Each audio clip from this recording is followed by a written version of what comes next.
1, here we go! Ladies and gentlemen, we return to the Court Time Sports Center, Elizabeth, Pennsylvania. The road to Super Indy 12. Joe Dabrowski and Justin Plummer welcoming you to another great International Wrestling Cartel, Sorgatron Media, DVD release. Justin, thank you for joining us. Joe, tonight we're getting off to a hot start. I've been waiting to say that all night. And it just started. I love it. I don't get it. Never mind, forget about it. Just let me dance and you take over for the next 30 seconds. Let's go to Pedro DeLuca. Better yet, to get the introduction of one half of the IWC Tag Team Champions. I guess Pedro's not going to make the announcement. Fine, I'll talk about it. Colin Delaney and Keith Hart. An unlikely tag team in IWC to be sure, but man, have they rocketed to the top, and they've had a great time doing it, and they've really been adopted by these IWC fans. Joe, they can't be beaten. I truly believe that. Don't ask me how. Don't ask me what they're doing that's right. But whatever it is, it's clicking, and each and every month that we see them, they're coming out on top. It's the hot mess and the extremely cute wrestler. Which one's which? Touché.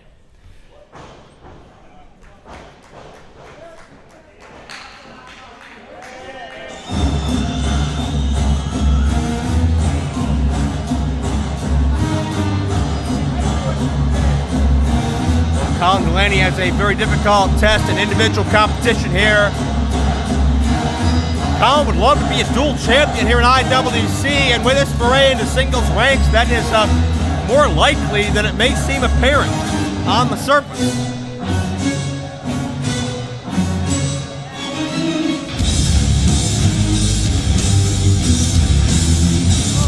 The reigning IWC Super Indy champion, the premier athlete, Anthony Nese, is an individual who has just shattered records in weightlifting and powerlifting.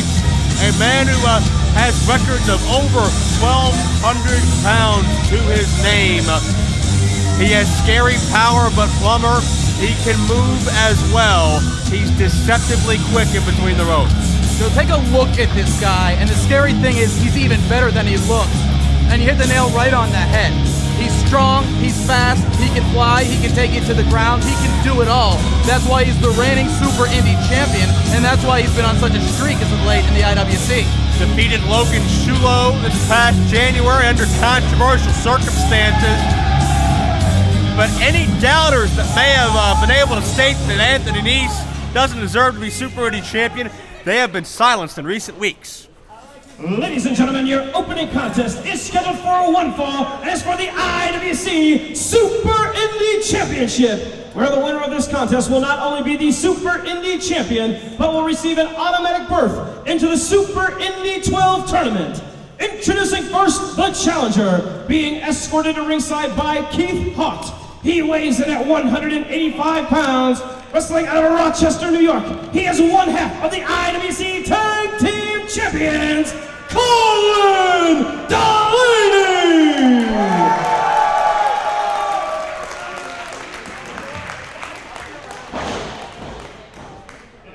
And his opponent, he weighs in at 210 pounds, wrestling out of Long Island, New York. He is the reigning and defending IWC Super Indy Champion, the premier athlete, Tony Nese! You know, you can look at this thing on paper, and it really does seem apparent that Colin Delaney is the decided underdog, but keep in mind, nobody expected Colin to capture the IWC Tag Team Championships either. Colin has made a career out of proving people wrong. Nobody thought he would make it to WWE, but he did. Nobody thought that he would become a worldwide star, but he did. Nobody thought he'd rise to the tag success that he did. Oh, Colin. Oh no. Cut. Bit of a Colin taking some umbrage with the tone of the ring bell, and Colin refusing to compete.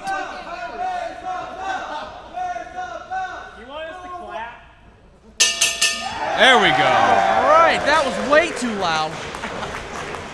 Now Colin's pumped up, ready for the Super Indy Colin Delaney Championship with match. the head games already, Joe. Colin just saved this event. what he did to the crowd. This is one of the reasons that Colin Delaney and Keith Pott, I think, are so successful. They get the adrenaline pumping, they get in the heads of their opponents, and guys like Anthony Nese, who I don't think's ever laughed a day in his life, it throws them off their game right from the start. Oh yeah, wherever Colin goes, he's got that home turf advantage, to be sure, as both men tie up center of the ring. It's Colin Delaney in control early. Pedro DeLuca mentioned it, our ring announcer, whoever wins this matchup will enter Super Indy 12 this June as the defending champion. We already have Kyle Matthews, the Georgia standout, confirmed based on his win at Night of Superstars a month ago. Bobby Fish qualified using a surrogate as Andrew Pallas defeated H.D. Cannon, and Pallas thought that he was qualifying for himself. Little did he realize till he read the fine print later that he was competing for the injured Bobby Fish, not just in terms of the match itself, but also for that spot in Super Indy 12. Sometimes you just got to read the fine print before you get in the ring, but nonetheless, Bobby Fish, we'll see him a little bit later on tonight.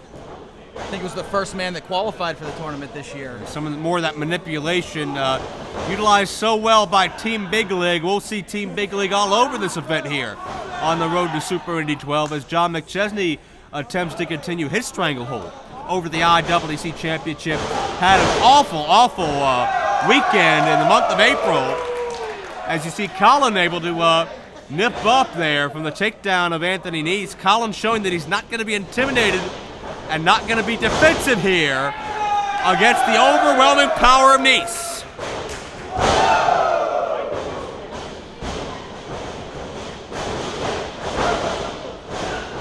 Up and over, duck of the clothesline. Colin connects with the arm drag takeover, drop kick follow through. And the extremely cute wrestler all over Anthony Nese in the early going. He's got to be quick. He's got to keep up this pace because the strength disadvantage that he's in, that's going to happen. That's going to happen throughout the match. But that doesn't guarantee an advantage on speed. Nese survived Michael Elgin, the unbreakable one, and Kid Cash. Colin tries a second time and collides with a tope. Colin Delaney able to use that speed in this exchange, but to finish my point, it was Anthony Nese who was victorious over Elgin and Kid Cash in Meadville. He was also victorious over Elgin one-on-one in Newell, West Virginia. Nese combated power and speed, respectively, with both of those athletes came out title intact.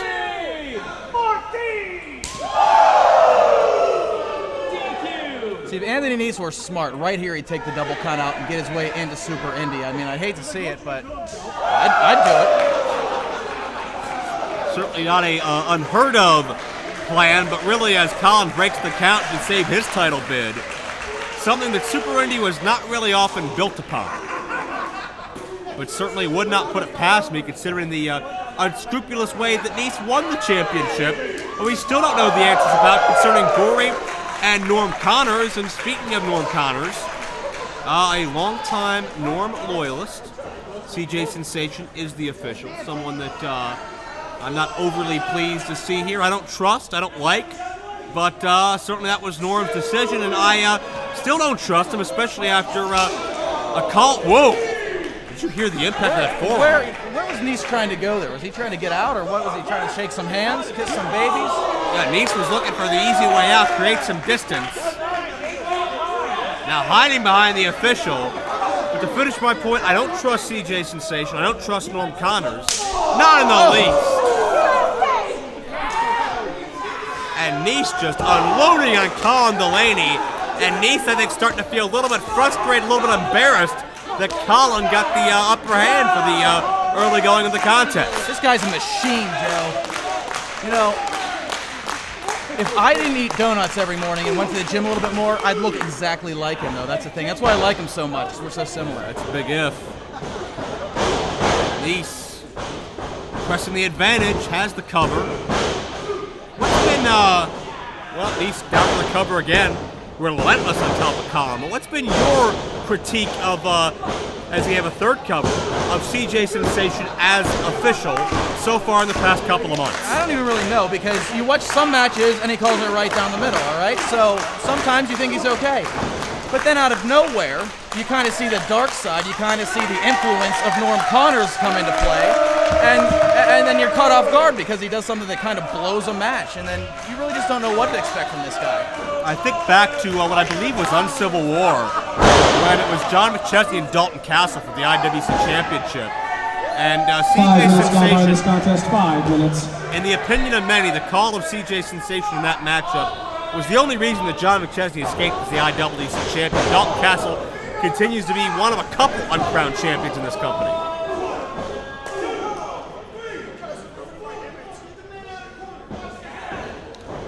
And Nice all over Colin Lane, smothering him still.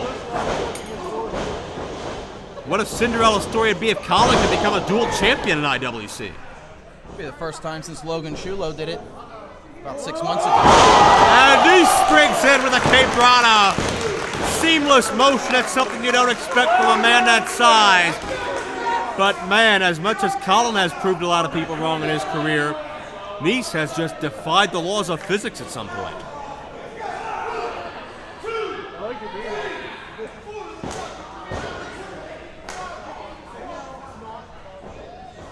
And Sensation putting the rules in play here as Nice just grounds Delaney. Those thick thigh muscles wrapped around Colin Delaney's midsection, just taking away the breath. It's so tough to get the lungs to expand if the rib cage is compressed, as it is by now with Nice and his body scissors. It's just like we said, we've seen it all, just like we said before the match started. We've seen some high flying, we've seen some strength, and then we've seen him take the guy to the ground. He truly does it all. That's what makes him the embodiment of a Super Indy champion. And Nice with a hold of the trunks of Delaney. Delaney trying to create some distance and move here, but Nice!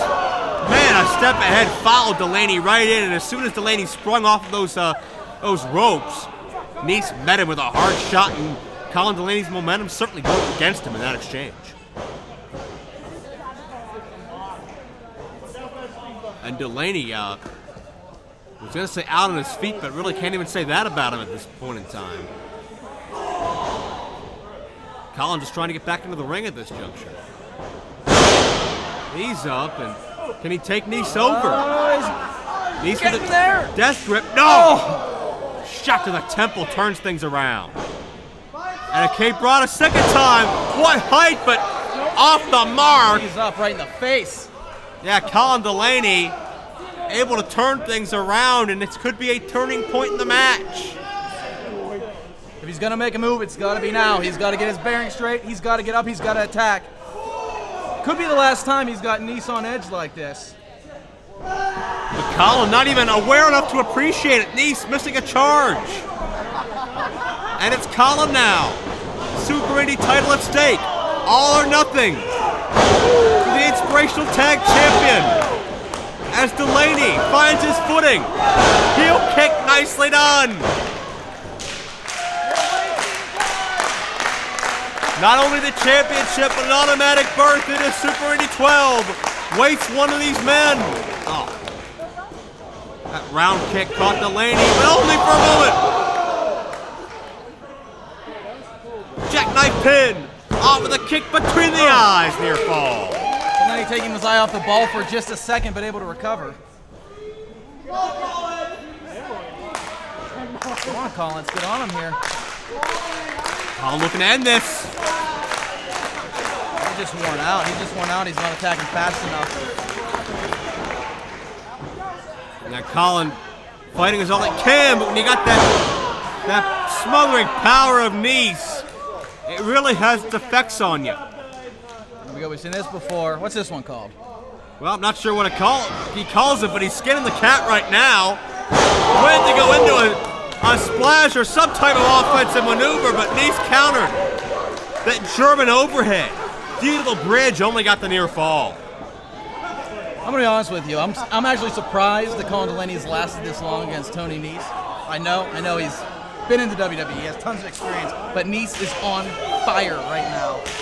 And we're probably getting upwards of 10 minutes right now. Again, just smothering Delaney in the corner. Those hard physical strikes. Colin gets the knee up. cutter on the way down. Colin on top. New champion. I don't know. 10 minutes gone by in this contest. 10 minutes. To your point, we hit the 10-minute mark, and Colin trying to be innovative here. Colin trying to be resourceful, because what Colin Delaney normally brings to the table may not be enough to keep Anthony Nese down.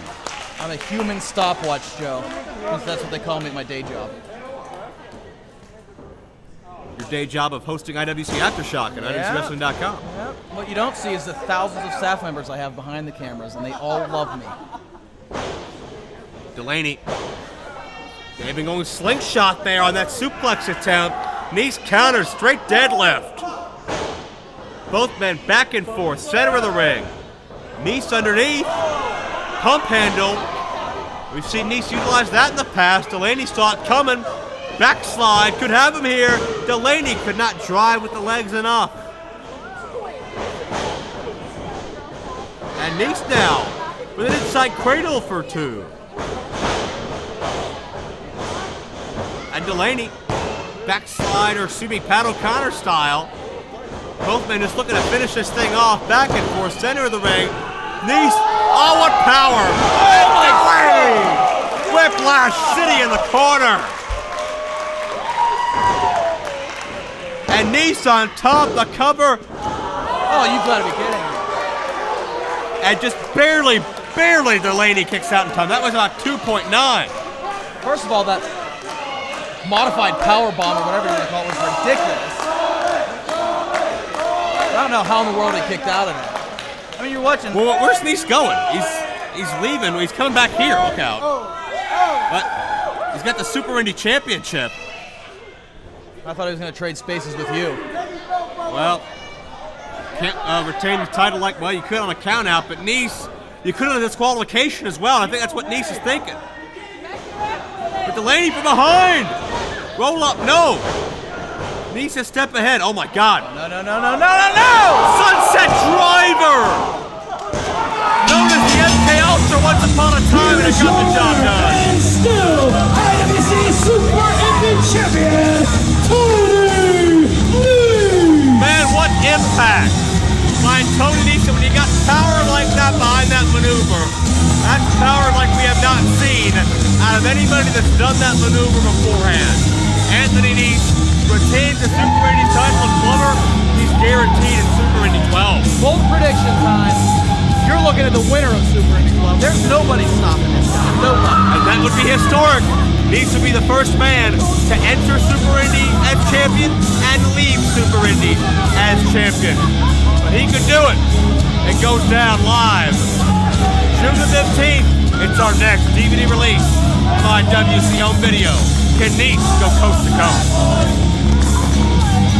Are you guys ready for your next contest?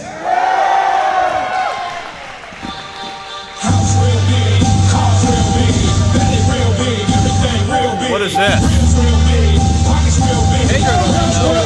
It's not scheduled,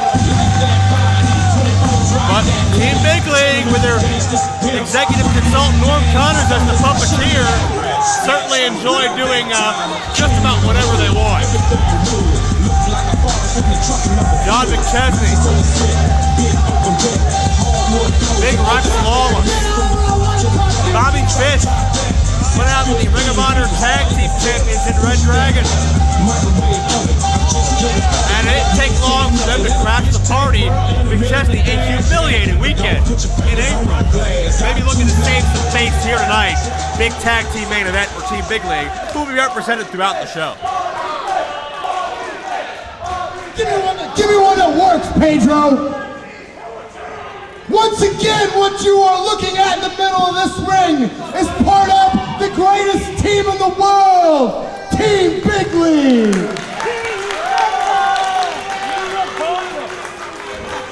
And first off, I'd like you Pittsburgh Indians to look at the playoff beards of myself, Bobby Fish, and Mr. Lawless. Because when your Penguins are playing my Detroit Red Wings, we're gonna piss all over you.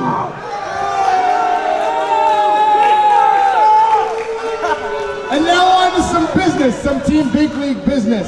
We're at Road to Super Indy 12 tonight. How about that? That was an unbelievable match that you just saw right now. But it doesn't matter. Whoever's the champion, and especially you, Tony Nese, the first entrant into Super Indy 12 is to my left, Mr. Bobby Fish.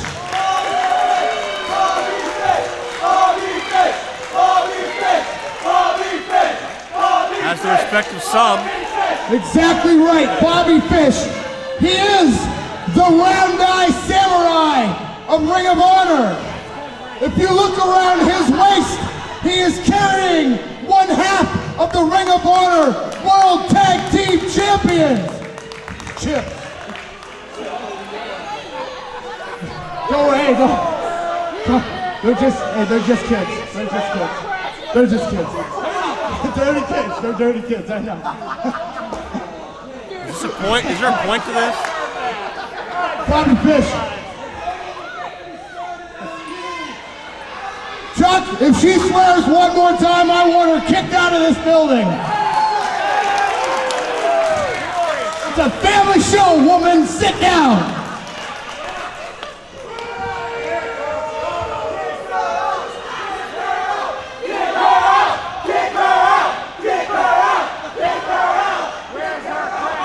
Hey, yes, one half of the Ring of Honor Tag Team Championships. You and I tonight are going to take out that idiot Logan and his stupid braided hair friend Facade. You and I. Is this the John McChesney show now? Stop the pain. All right. The next thing I want to do, hey, excuse me, everybody. Don't worry about that woman. Team Big League's in this ring. You pay attention to us.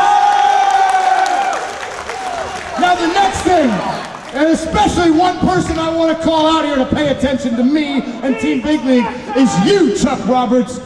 Bring your ass to this ring. Hijacking the show again. Come on. Whoever Norm Connors is, you know he's got to have a hand in this as well. The executive consultant of Team Big League. Don't worry. Hey, you're gonna see. hey, right here, brother, right here.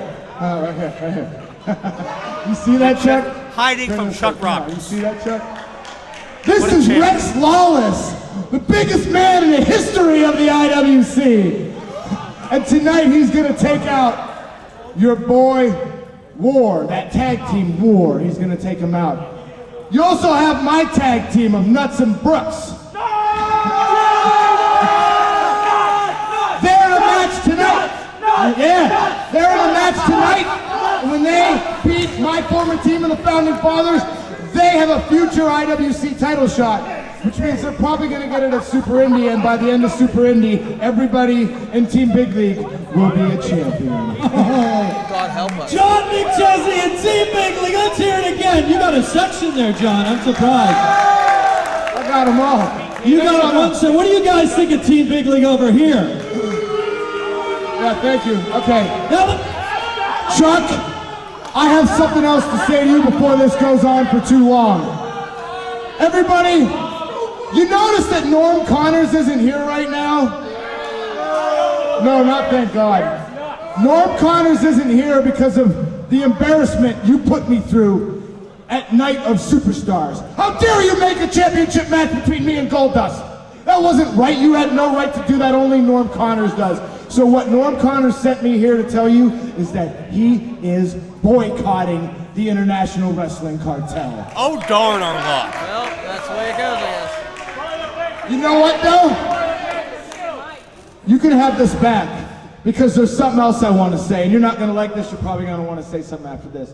Norm says that he has two demands, and if those two demands are not met, that Team Big League as well will leave IWC and boycott it too. What are you going to do then, Chuck? You ain't going to have a show then! And they'll take the title So with why them. wrestling? We already are fired! Norm's not here because he's boycotting the show, I guess. And by the way, where's Nuts and Bolts or Nuts and Brooks or whatever their names are? They're stuck in traffic. Pedro said it himself. There's a lot of traffic. There's a stupid Pens game happening. They're not here yet. So if I don't meet the demands, You're all gonna boycott Super Indy, is that what you're saying? All right, hey, I'd like to know, go ahead, what are the demands? Okay. Well, I'll tell him. Number one. Bobby Fish! Bobby Fish! Bobby Fish! Bobby Please don't feed the bears. Making complete mockery of the owner. of Number the one. league. When said Bobby Fish and Big League John McChesney beat your little dream team tonight, because we always win, and we're gonna win, and we will win. When we win, we demand that Norm Connors picks the opponent for that heavy metal Jesus Logan Shulo at Super Indy 12, hand picked by Norm. Okay, so Norm, demand one, Norm gets to pick. If you guys win here tonight, when you win here tonight, what do I get out of this deal? Put something on the line. It doesn't matter because we're gonna win. If we happen to lose somehow, I'll let you handpick my opponent at Super Indy 12. And Norm's not involved in the decision process. None. None. But we have one more demand. What else? Stop it. The other demand, again, when we win, because we always win, is that Norm Connors also gets to handpick the opponents at Super Indy 12 for Mr. Bobby Fish's first round, for Rex Lawless, for Nuts and Brooks, and for the IWC champion.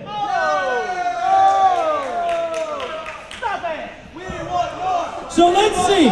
Riding on these two conditions, I've got you and I've got you in a ring with Logan, and returning here into Elizabeth, PA, Michael Facade. Is that right? I'll tell you what. Deal under one condition. Team Big League, including you, including the other two, are barred from ringside tonight. Stop it! We got a meeting. High stakes here. Let's see if we can hear. You know what?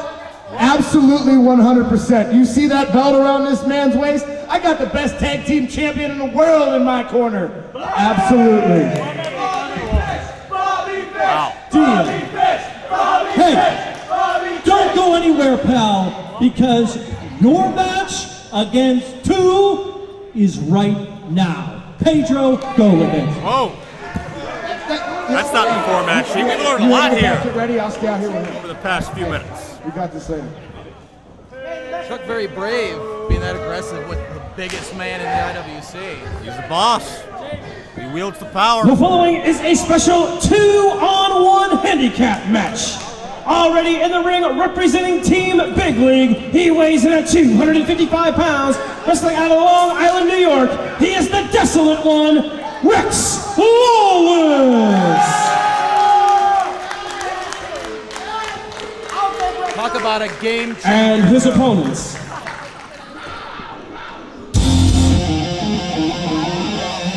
Lawless taking Team Big League to the next level, maybe making nearly unbeatable. Wallace has got to be about 6'5", 255 pounds of Lately, weight. and then he's talking about weight of 373.5 pounds. That's like all the whiskey bar on the Sunset Strip in Los Angeles, California. Here's the team of Aiden Bale and Jordan Lennox. We are Rockstar. Hey! Suck in traffic, my ass. The hell's Team Big League Nuts and Brooks out of nowhere? Assaulting war. This is a rivalry that predates IWC, particularly between Aiden Bale and Jimmy Nuts. Former friends, but certainly no honor amongst Jimmy Nuts especially, and someone he used to ride the roads with. Get these guys out of here. And now, oh my God! Lawless almost dented that ring post with the impact. And now what was originally going to be it was originally going to be an advantage for War to go in here 2-on-1. Now they're almost helpless thanks to the assault of Team Big League, Nuts and Brooks, and it's Lawless now on top of Jordan Lennox, the desolate one. Announced at 255, that might be a conservative estimate, Plummer. He's at least 600 pounds. He is not. Well, they used to call me the human scale back in my day job. I know these things. Got some weird friends, but be that as it may, Lawless, there's a lot weird about this guy. A plant from Norm Connors, Team Big League. We thought he was out to help Logan Shulo a couple of months ago, but he stabbed Shulo in the back. Little did we know at the time, it was all a plot and a ploy by Team Big League, and now Lawless, the bodyguard of Team Big League. Can you believe McChesney actually hiding behind Lawless when Chuck Roberts got into the ring? Cover here, too. I don't blame him. That man's the most terrifying man I've ever laid my eyes on. And War, who are each half the size of Lawless. Aiden Bell recovering from a severe shoulder separation still. Lingering injury. And now they're both on the receiving end of the most physically imposing athlete I can remember ever seeing in IWC.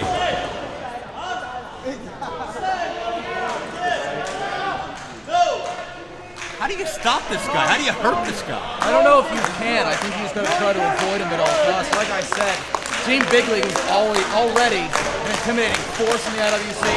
Ever since Norm planted Rex Lawless in the crowd and he joined the gang, they have all the power. Oh, hello! I mean, you saw it. John McChesney gets to the ring with the owner of the IWC, and McChesney looked like he had all the power. I could do it. Yeah, all the power in more ways than one. As McChesney paces the ringside area in that something to be desired suit, I would say. Talk about Norm Connor's plans. I think he has about 50 of them right in front of us. This crowd's backwards tonight, cheering for Team Big League. They clearly haven't been following the IWC to cheaper guys. Well, a little misguided. Check out Aiden Bell in the ring, bailing out his partner. Taguri, and that's some of that teamwork that War has rapidly gained amongst themselves.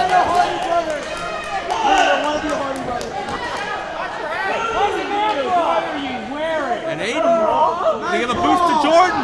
Up and over with a modified moonsault.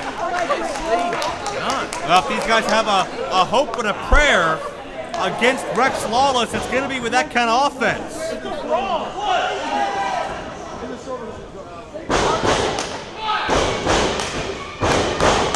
Aiden trying to get this crowd behind War.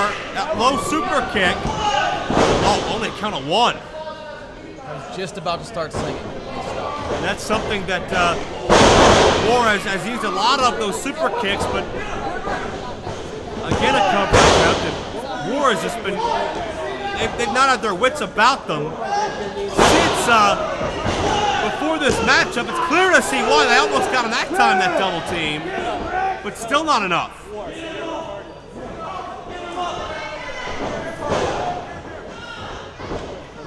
Now, double suplex coming up. Oh, can they get this big man? Can he get that 260 up? No, look at that power. You're not going to lift 600 pounds, not even with two men. That's frightening. Lawless did that almost effortlessly. I don't know what Big League is paying this guy, but he's getting his money's worth. No one's going to mess with the IWC champion, his contingent, at this rate.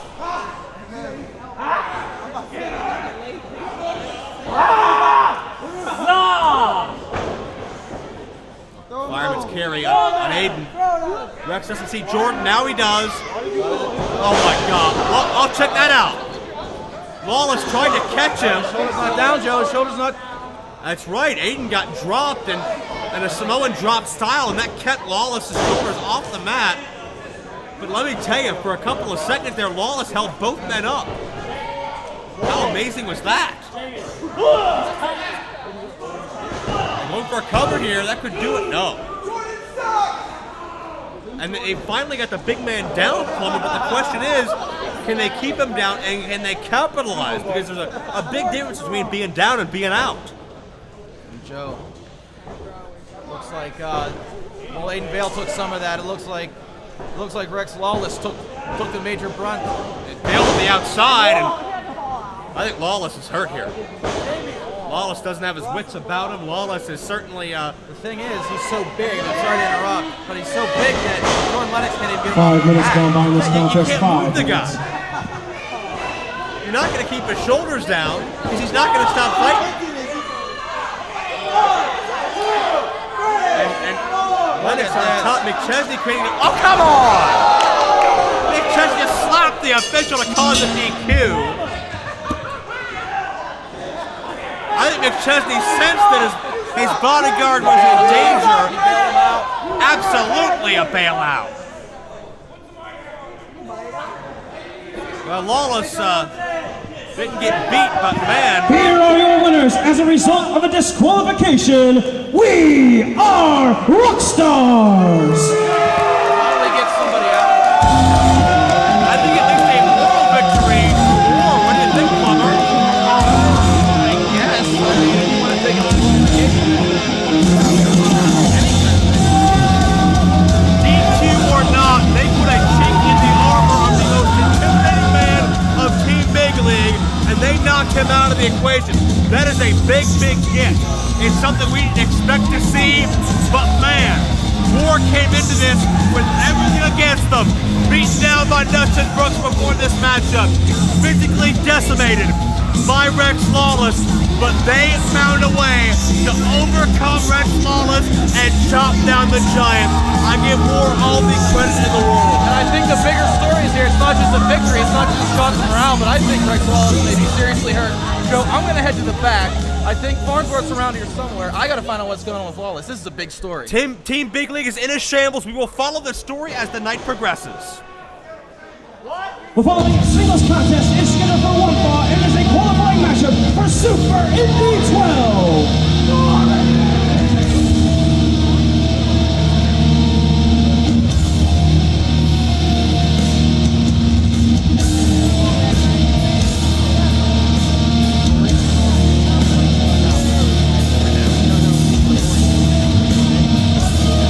Introducing first, he weighs in at 185 pounds.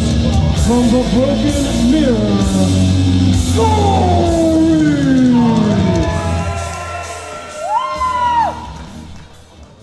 I'm disappointed now.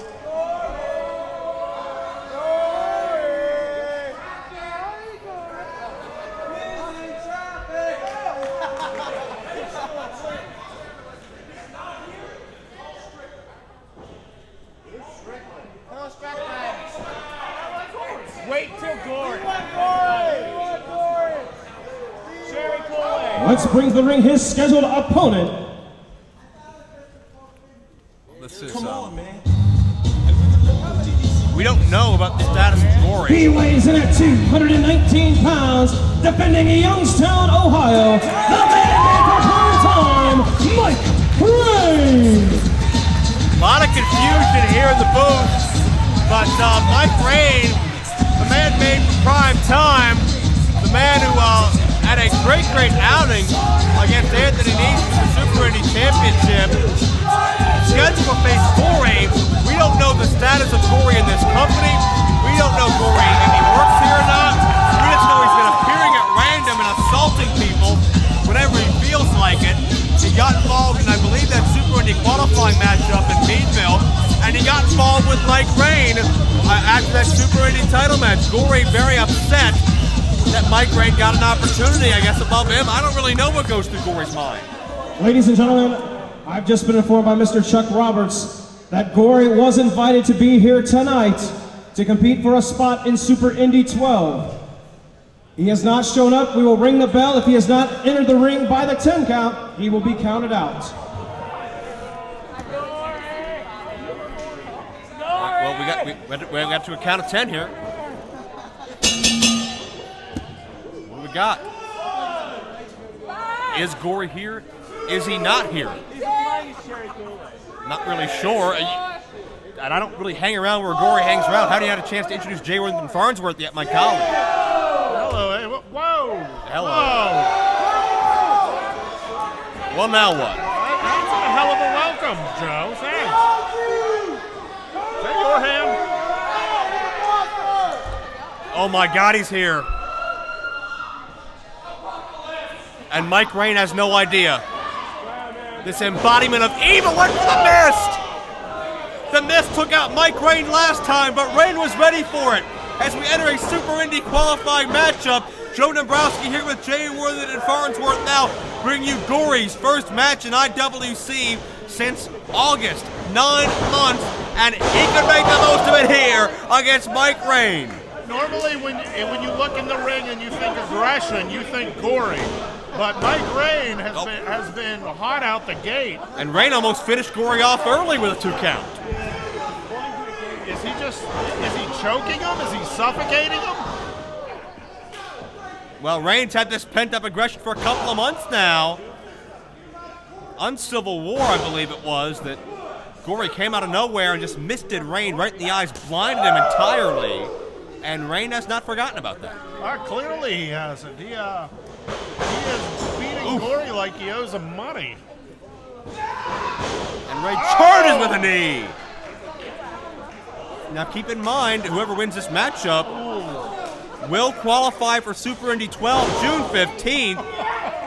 Farnsworth, in my estimation, this could be Gory's gateway back into IWC. Yeah, you're saying if he can get a super qualifying match, I don't know that he's going to survive to June 15th. Mike Rain is taking Gory apart. Now, don't get me wrong, Gory, shoulder breaker, nicely done. Might be the most resilient man in IWC. No one has taken a beating like Gory. We've seen it. But really, this is up there with every beating I've ever seen him take. You talk about the low key, you talk about the Larry Sweeney. I think you might need to start talking about the beating that Mike Rain can put on a guy. And Rain to the outside, but Gory sidesteps. You can hear that sickening thud as Rain collided with the arena floor. And there we go. There's the Gory we know. Boots to him. The maliciousness, the animalistic side of Gory starting out now to come to the surface. Already qualified for Super Indy 12, reigning champion Anthony Nese. Bobby Fish, one half of the Ring of Honor World Tag Team Champions. The Georgia standout, Kyle Matthews. 3 great athletes. 3 very similar physiques. Hey, 3 very similar beards. But they will be competing all in Super Indy 12 as part of that field.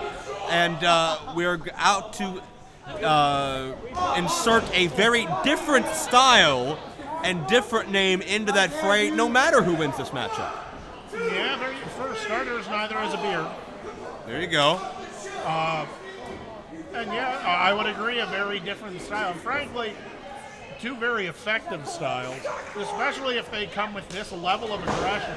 You know Gory wants to get his hands back on that title. He has been fixated on the Super Indy title for as long as I've known him. He only had it for how long? About an hour, hour and a half. Yeah, and that has always sat poorly with him. Biting away at Mike Rain. Well, I'm not sure if it's so much about the Super Indy Championship anymore, but just ruining everybody else's goals, ruining everybody else's ambitions, just to keep the title from everybody at this point. Exactly. It's not that he wants it, it's that he doesn't want anyone else to have it.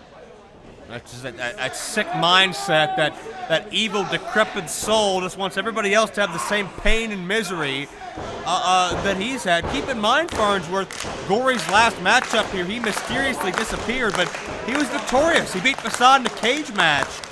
Gory left on top. Can he come back on top? Well, if he maintains this level of intensity, I don't think that's going to be a problem.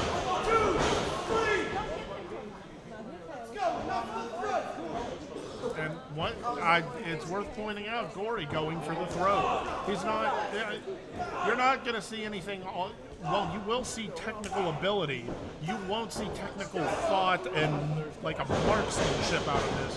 Gory's just going to be vicious. He's going to hit wherever he knows it's going to hurt the most. He has the ability to be a great technical wrestler. He'd rather just bite you in the head. Yeah.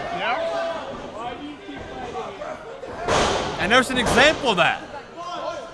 More to get himself out of a predicament than to get style points. But the takeover broke the grip and created some distance, and Gory has a chance to reset himself and have Mike Rain trapped. Gory, everything he does is calculated. Everything he does is with purpose. There is no wasted motion, and he is one of the quickest pound for pound as well. That together is a very hard combination to fight against. You would have thought that he would have looked to kick him in the head, but instead he aimed directly for the turnbuckle and just sort of kicked through Mike Rain.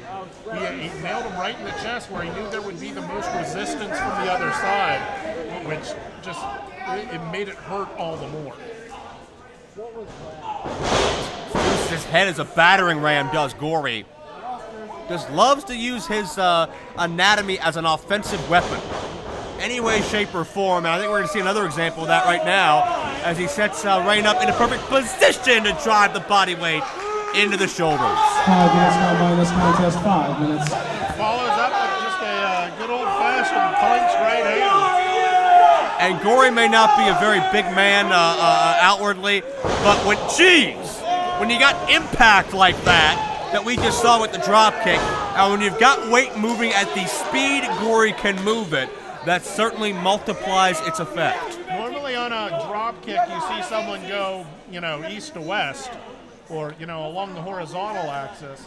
Mike Rain was so close in, Gory went almost straight up and then drop kicked coming down, almost a vertical drop kick.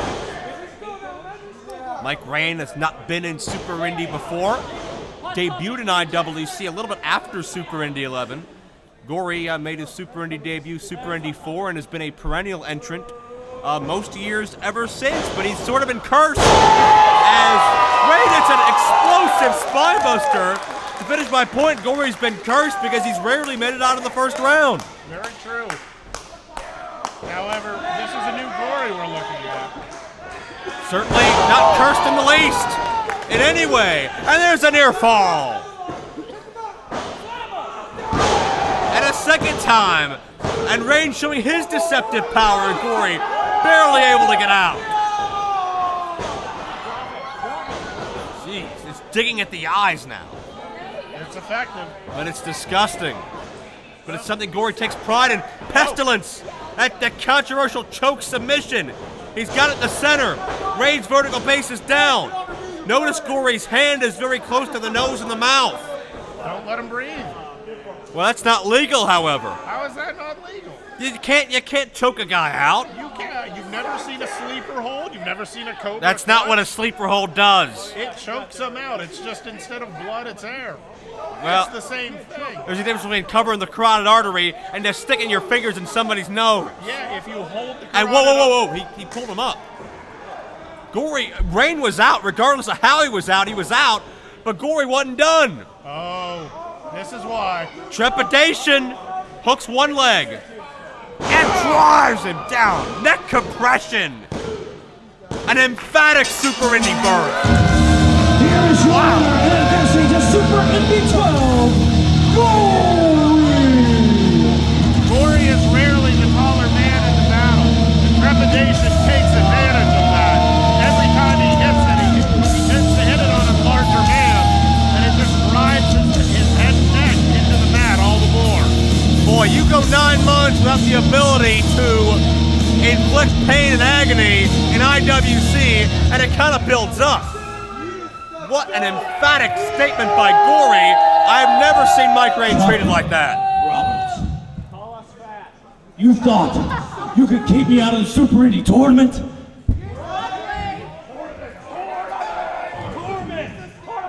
These fat pieces of crap can talk all they want.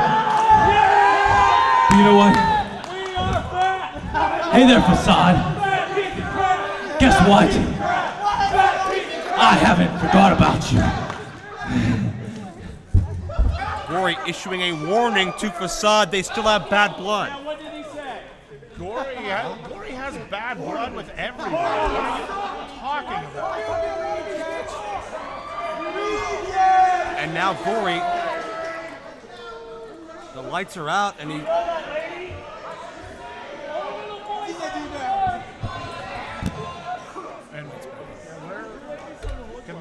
And wait, now Gory's gone. And Mike Rain's still there, and I don't think Mike Rain realized what happened. Gory with an issued a warning to Facade. he qualifies for Super Indy, and he vanishes again. I guess we'll see him again at Super Indy 12. We assume.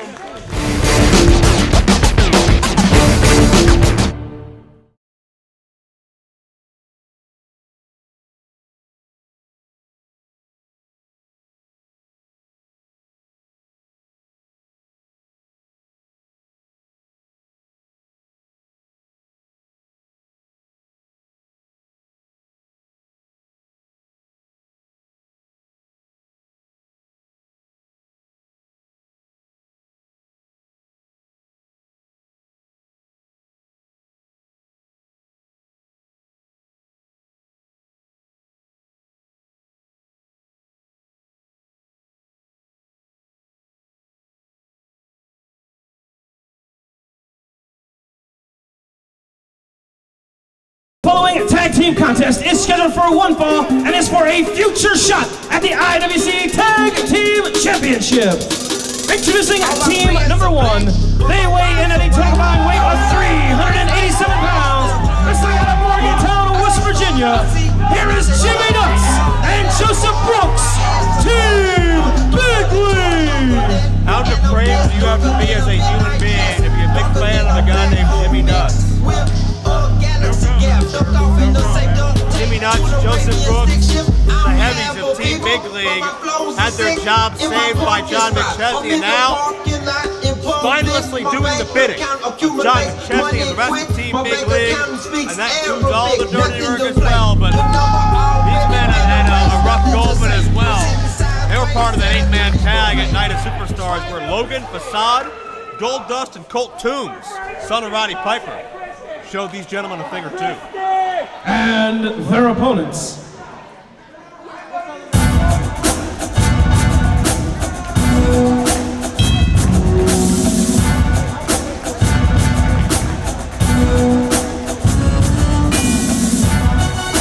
They weigh in at a total combined weight of 542 pounds. Here is the team of Jimmy Vegas and Super Hentai, the Founding Fathers. The men that claim they started it all and had a stranglehold over the IWC Tag Team Division for a couple of years, and they dominated and certainly exploited that Freebird rule as well along the way. Many members could defend the championship at any given time. Founding Fathers with an opportunity to get back into tag title contention after a loss to the current tag champions and HD Cannon back at Night of Superstars in Meadville, Pennsylvania. But what is the current status for of the Founding Fathers? Very good question. And also, I was told to correct you, that should be known as the Devil's Advocates rule. That as well. Certainly the Devil's Advocate took that rule into the IWC era. 1, 2, 1, 1, Mike, check. Shut up. That note courtesy of Jake Garrett. Shut up. Who will stab me. Hammer is speaking. Yes. For fun. Listen, all though week I I've did been what he hearing asked. about it. Let me talk. Hey, Joe, let him talk. We want nuts! We want nuts! I'm sure you do. Now I've been hearing about it all week. The whole city of Pittsburgh has been buzzing about a championship. I'm not talking about the Pirates either. They've been talking about a championship. And I'm not talking about the Penguins either. I'm not talking about the Penguins either. I'm not talking about Pittsburgh sports. I'm talking about... Vegas and Hentai aren't even listening. Jimmy, show him your muscles. Yeah. This is what they're talking about. The #1 contenders for those IWC Tag Team Championships. Now, I have a lot of respect for you guys. Tag Team of 2012, ladies and gentlemen. Round of applause. But you're looking at the debut Tag Team of 2012. As the old saying goes, out with the old, in with the new, but in all seriousness, best of luck. Let's be pals about it. I couldn't think of two more untrustworthy groups in professional wrestling today than the Founding Fathers and Team Big League. No, I disagree. The Founding Fathers, you can trust them to look out for themselves. Well, You know how they're going to act. wouldn't trust, oh my. Oh, Well, Jimmy's going to have to change his last name now. Belly to belly by Vegas. Vegas looks like he's in a bad mood. What do you think? yeah. I mean, to be honest, he always sort of looks like a bad mood. He's in a bad mood. Oh, I don't think that's going to help Jimmy Nuts' mood. let's just say he'll be able to hit the high points in Bohemian Rhapsody at this point.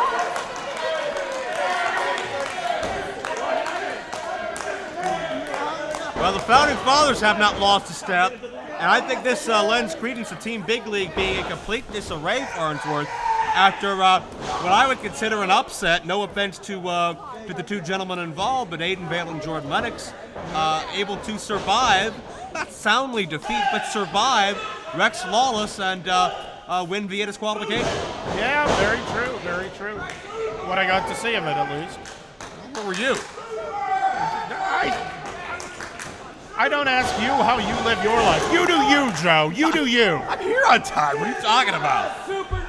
I don't get the memos. I had assumed that you were in the Founding Father locker room.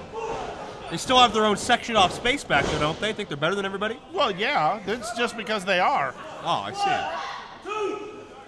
I mean, Well, at least you recognize it. at one point they were, because they were the IWC Tag Champions, along with Dennis Gregory. But can they get back to the top? They certainly lost a major step of momentum after Colin Delaney and Keith Hot and Cute, won the tag titles.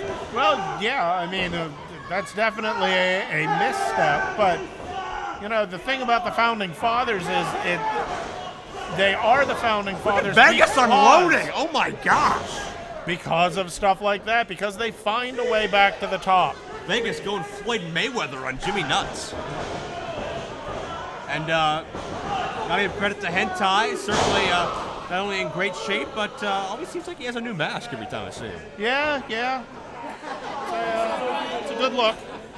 Well, I think that's a good look because it's fitting to his personality, because he's very focused and very angry right now. I agree, which is weird. I don't. Have you been reading my playbook? I would never. Have you finally been listening to all the emails I've been sending you? Now, Most people pay for that advice, Joe. here's the question, Jay Worth. Okay. Who do you think is disliked the least by these fans? The least? As in who is liked the most? I Could wouldn't you throw phrase a it few- like that, but Could yeah. you throw a few more negatives into this? I couldn't not do that. I would say the Founding Fathers are probably slightly more popular. By default. They have their fans. I mean, sure, there is stuff you probably could complain about if you wanted to nitpick. But overall, you know, they have always been well received by the fans here at IWC. Boy, are you morally bankrupt and delusional. Well, morals don't pay the bills. Your morals and $5 will get you a cup of coffee. Well, John McChesney's paying the bills of Team Big League, and you know he would love every member of his cover in the ring for two, every member of his faction to have an IWC championship. Can you imagine? They could call the shots. They could threaten to walk out at any point and boycott the show like they did earlier, and there's nothing Chuck could do because they take the championships with them. Well, there are legal wranglings. Triple knees. The legal wranglings that Norm Connor is the executive consultant, and that goofball lawyer Zabisco he brought out here. Lawrence Zabisco. Yeah, Lawrence Zabisco. I understand he's been practicing law for many glorious years. Out in Lawrence Land, I believe. I guess. Or Lawrenceville, maybe. Possible. But be that as it may, they got the power, they got the stroke to pretty much bypass any type of contractual obligations Chuck's going to hold them to. Yeah, the problem would be by the time any legal wranglings could be done, the damage would already be done. Cover 2 and no. They could take those titles to Impact or to ROH. Well, we already seen Bobby Fish take his Ring of Honor championship here. Yep. Part of Red Dragon with Kyle O'Reilly. Gator roll. And to be caught in a chancery with a man as big as Vegas, that will cut off the win very quickly. The problem is you have to try and fight your way up. And, well, fighting your way up with Vegas on top of you is no easy task. I think it'd be easier to dig a hole through the canvas. Yeah. Like that way. And 5 Nuts minutes going gone by nuts this over contest, there. 5 See what I did there? Yeah, well, there's a lot far less tasteful puns we could have made earlier, but be that as it may. You're just upset you missed the hot segment earlier. You got to get all your puns out of your system now. I can't believe I missed that. Honestly, looking forward to that all night. Oh. Hentai dropped face first on the second turnbuckle. As now Team Big League attempts to take over. Brooks has Hentai back in familiar territory in the tag into Jimmy Nuts. Ooh. Question is, how much has he recovered from being absolutely decimated at the outset? Well, I think now he's just angry. Once you got a sore set of marbles, you're in a bad mood the rest of the day. Well, I think they spread themselves a little bit too thin, attempting to lay out war earlier tonight. Should have been focused on two of the most decorated athletes in IWC history. Absolutely. You don't want to take your focus off of the Founding Fathers at any point. They will take advantage of it if you do. And with Fish and McChesney preparing for the main event, and we're not sure the condition of Lawless, this leaves Nuts and Brooks without the backup they're usually accustomed to.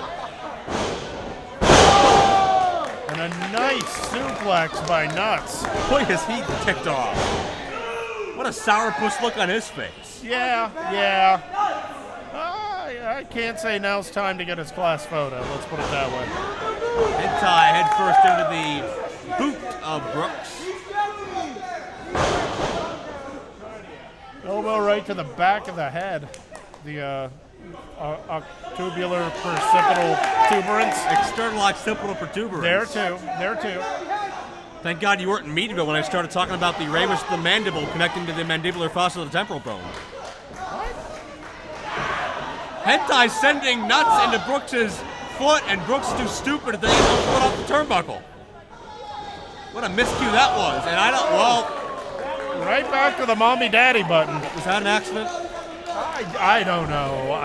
You know Hentai better than anybody here, pal. That's true.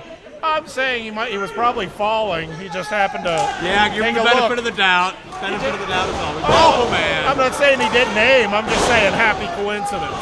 Well, nobody's happy in the ring right now. Because we got Jimmy Vegas unloading on Joe Brooks. It's like they say, if you're going to hell, take Hitler with you. They say that, right? You just did. Okay. I'm not gonna. It's my new saying. I'm not gonna drag that comparison any further. High back body drop. I'll have it on T-shirts soon. And man, as much as we talk about Lawless being unstoppable, Jimmy Vegas right up there. Oh! Vegas with the clothesline into the corner, and now a head of steam. Oh, and a flying crossbody. And Hentai tags himself in. A little bit of a miscue between Vegas and Hentai momentarily, and Nuts takes care of Vegas. Now, keep in mind, the winners here will be future tag title contenders. Oh. Brooks or Brooks with the weight, and Brooks put Hentai away. Here are your winners, and now receiving tight. the future shot at the IWC Tag Team Championship, Team Big League. Well, what shocked me, poor unscrupulous athletes, but Nuts and Brooks have a future shot at Colin Delaney and Kate Hart. Can we get a shot of the reverse there on the monitor? I'm pretty sure he was holding tight. No, we don't have it? I'm not so sure about that. It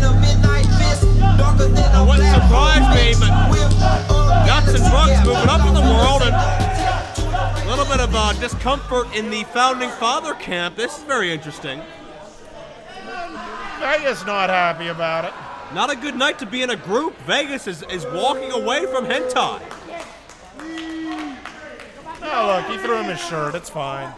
They'll work it out. Yeah, these guys have been friends for way too long to let something like this tear them apart. And it certainly seems that Vegas is accusing Hentai of being a bit off his game. And to his credit, Hentai wouldn't normally fall for what Brooks just pulled. We'll pursue the story later.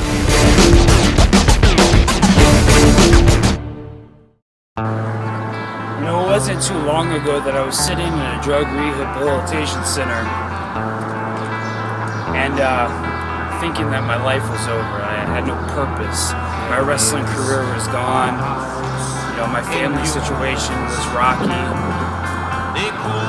I just couldn't kick out of the situation.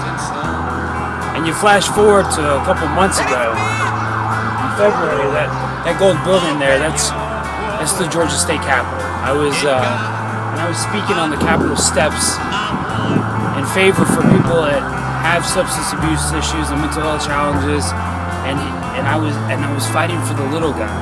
And I learned from pro wrestling that when you get knocked down, you gotta get right back up. And on June 15th, IWC, I'm coming to the Super Indy tournament. You know, and I know this competition's stiff, but every time I get knocked down, I'm gonna get right back up. And you'll see me in the finals. And when I'm holding the trophy, you'll understand why I'm Jimmy Rave approved.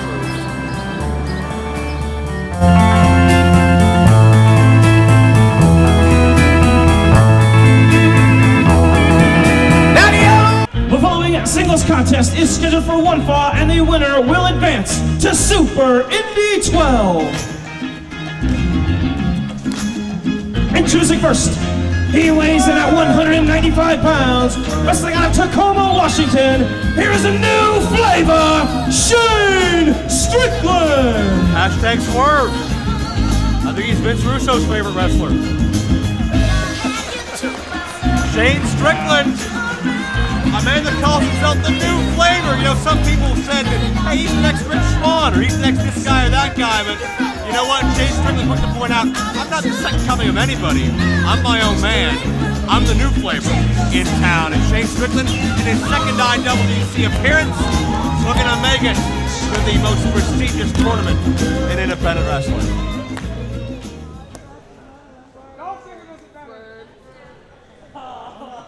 And his opponent.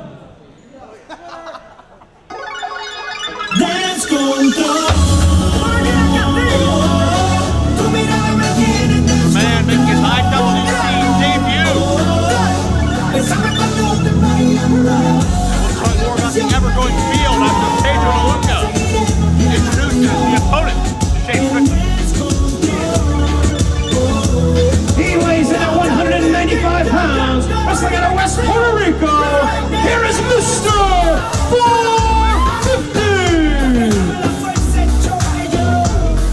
Mr. 450 is an individual that's a 10-year pro, 25 years of age, has competed primarily out of Puerto Rico and Mexico in his time.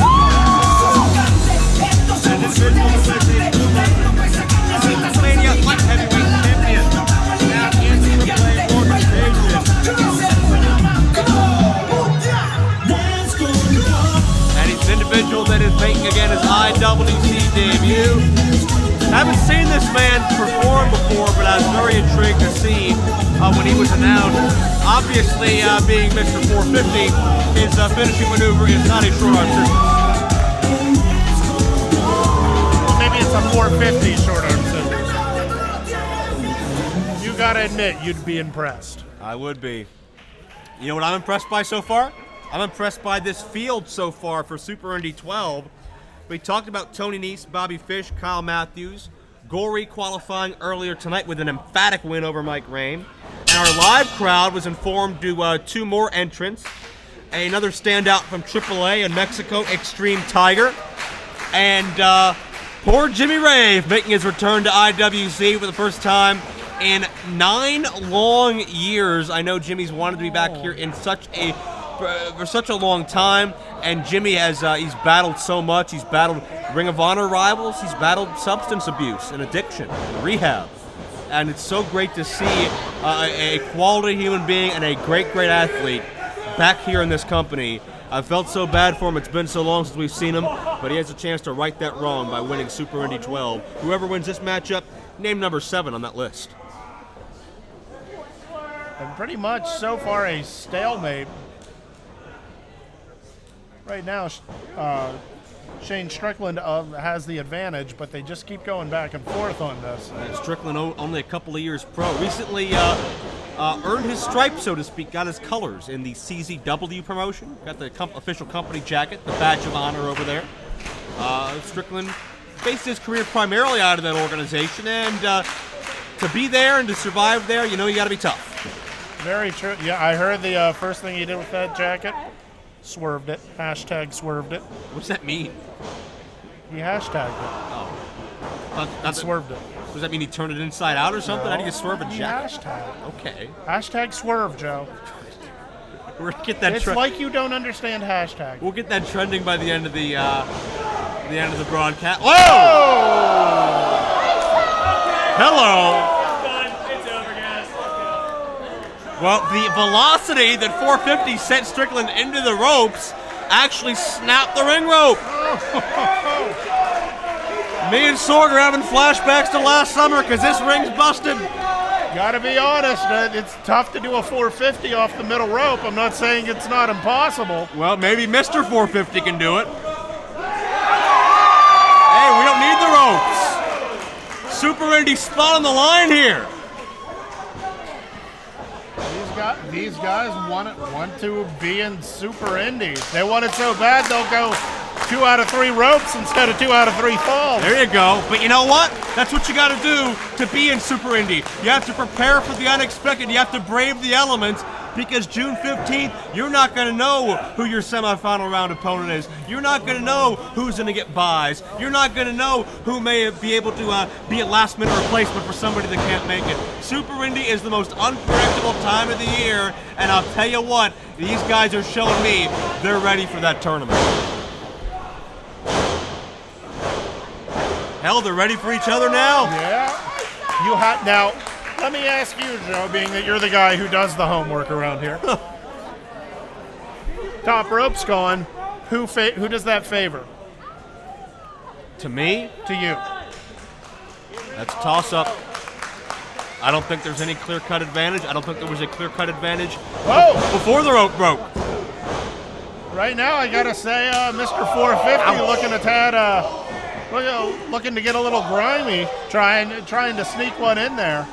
Well, both these men are so high energy. Both these men, love this business so much. They love to entertain, but not about this time. Great adjustment.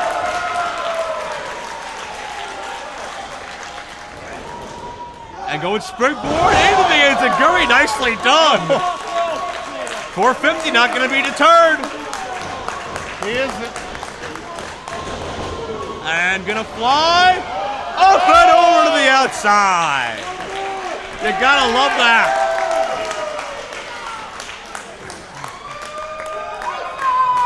.450, not really well known in this country yet, but that could change in a heartbeat. Second time he did it. Gonna go to the well thrice. Well, it worked twice. Why not? Well, I think eventually Strickland's gonna figure it out. I don't know. Third time the charm? Not at all. Strickland a step ahead, and the new flavor just swerved 450 and drops him across the knee on the outside. Oh, and you heard that from back here. And now it's getting physical. Well, if you can't fly, you may as well let him crash. You know what I mean? Crash and burn, to be sure. Oh! That physical style. Yes. But he's got to be watching the referees count, especially that referee who I don't trust. I do not trust CJ. Friend of Norm Connors protected John McChesney a couple of months ago. He's CJ Sensation. That's enough. Should I go on? If you got a personal problem with him, then I think you should just leave your personal feelings at the door. He's a professional. There's nothing to do with personal feelings. He's wearing the stripes. He's barely a professional. There is an honor to that. Well, I'm just saying I don't trust him. Oh. You can't even identify half the referees that have come to this place in the past 10 years. I'm allowed to have an opinion on one. I don't know about that. Wait, there have been other referees besides CJ? Oh, you're too much. Strickland with a low drop kick on 450. Strickland, as he goes in for the cover, Too unknown. He's tournament tested. He's competed in some of the other best tournaments in this industry. CCW's Best of the Best, the Jeff Peterson Memorial Tournament, which I believe that was the final ever incarnation of Jeff Peterson Tournament. Strickland made it to the semifinals in that round. In that tournament, I should say. And now Chinlock here, as both these men have done, as I mentioned, a great job braving the elements and adjusting on the fly. Because you really wouldn't know either one to be off their game right now based on how this matchup's gone. Very true. Adopt, adapt, and improve. Now, how do you think these men would fare against a Tony Nese or a Bobby Fish or especially a Gory? Well, honestly, what you're seeing right now is adaptability, and I think that's the biggest thing in a tournament. You have to be able to have your style as a base, but be able to change it on the fly as needed.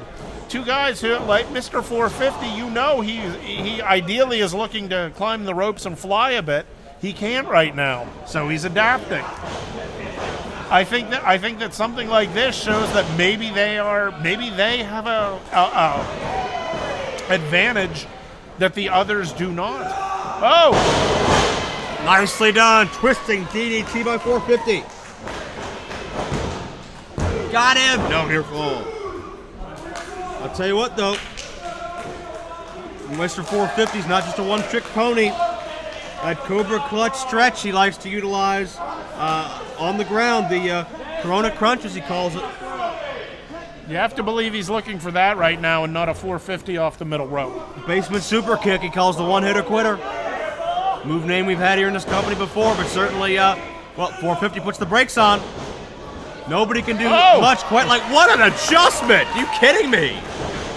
An amazing vertical leap!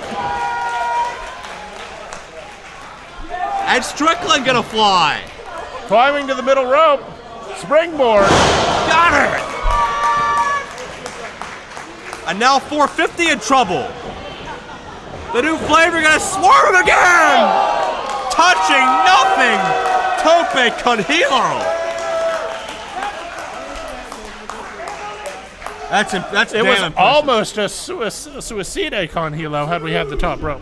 There you go. But just so impressive.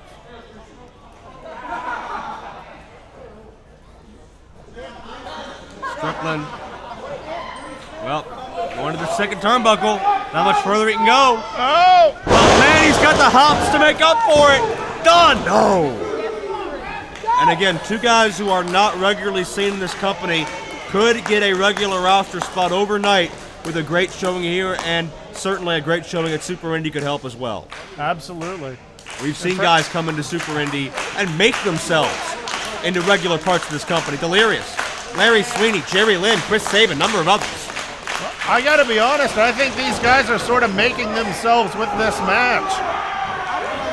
The crowd is definitely enjoying this. I'm enjoying this. I can't argue with you. And when you enjoy something and you're not getting financially compensated directly, that shows something. Look out!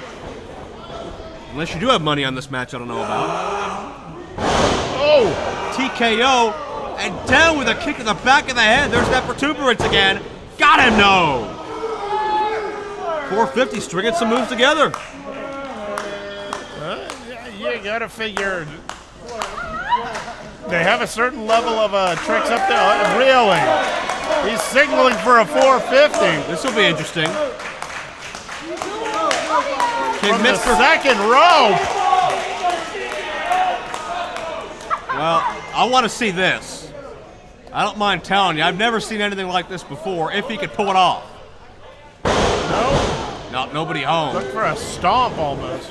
Tried to adjust on the fly. I think he realized how low to the ground he was.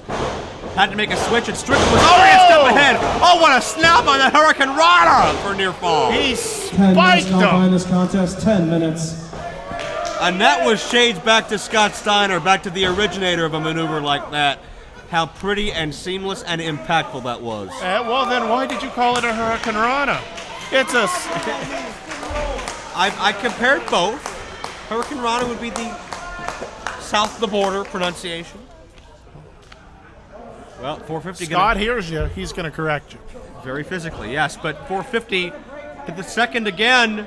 precariously perched on that second rope. He's waiting for Strickland to get up, though. He waited too long. Strickland, and one felt motion. And he does not want to get hit backwards. There is an anchoring point on that post that he does not want to slam into. Notice 450 was so low to the ground, Strickland could connect with him when he got up. So once again, check this out, counter and Strickland again. That lack of top rope favoring Strickland in this exchange. Can he follow through? Oh! Super Falcon Arrow? No! When's the last time you've seen that? That was the last time I saw that. That was the first time I saw that. Strickland up to the second turnbuckle a lot quicker than 450 was. Strickland getting used to his surroundings like a chameleon. Oh! And he hits a double stomp. And Strickland moves on.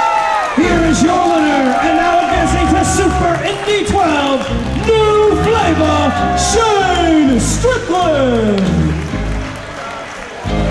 Well, Super Indy has a new flavor on June 15th.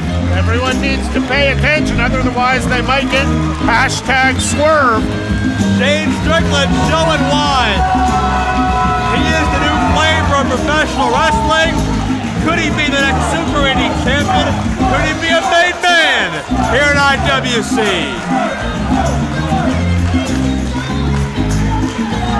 First off, I just want to say again, we apologize for that mishap, but did those guys turn it out okay for you guys? They really did. So I meant what I said when we were going to have a four-way match between those that were not successful as a qualifier. They'll fill that final void. And we got so much going on. The biggest thing I want to say is, I don't know if any of you guys know, but I'm pretty excited. Extreme Tiger is from AAA in Mexico.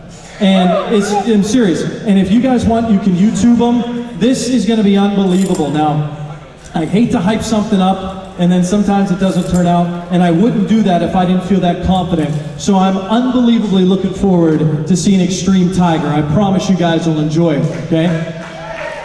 Not to mention Jimmy Rave. You guys know Jimmy Rave?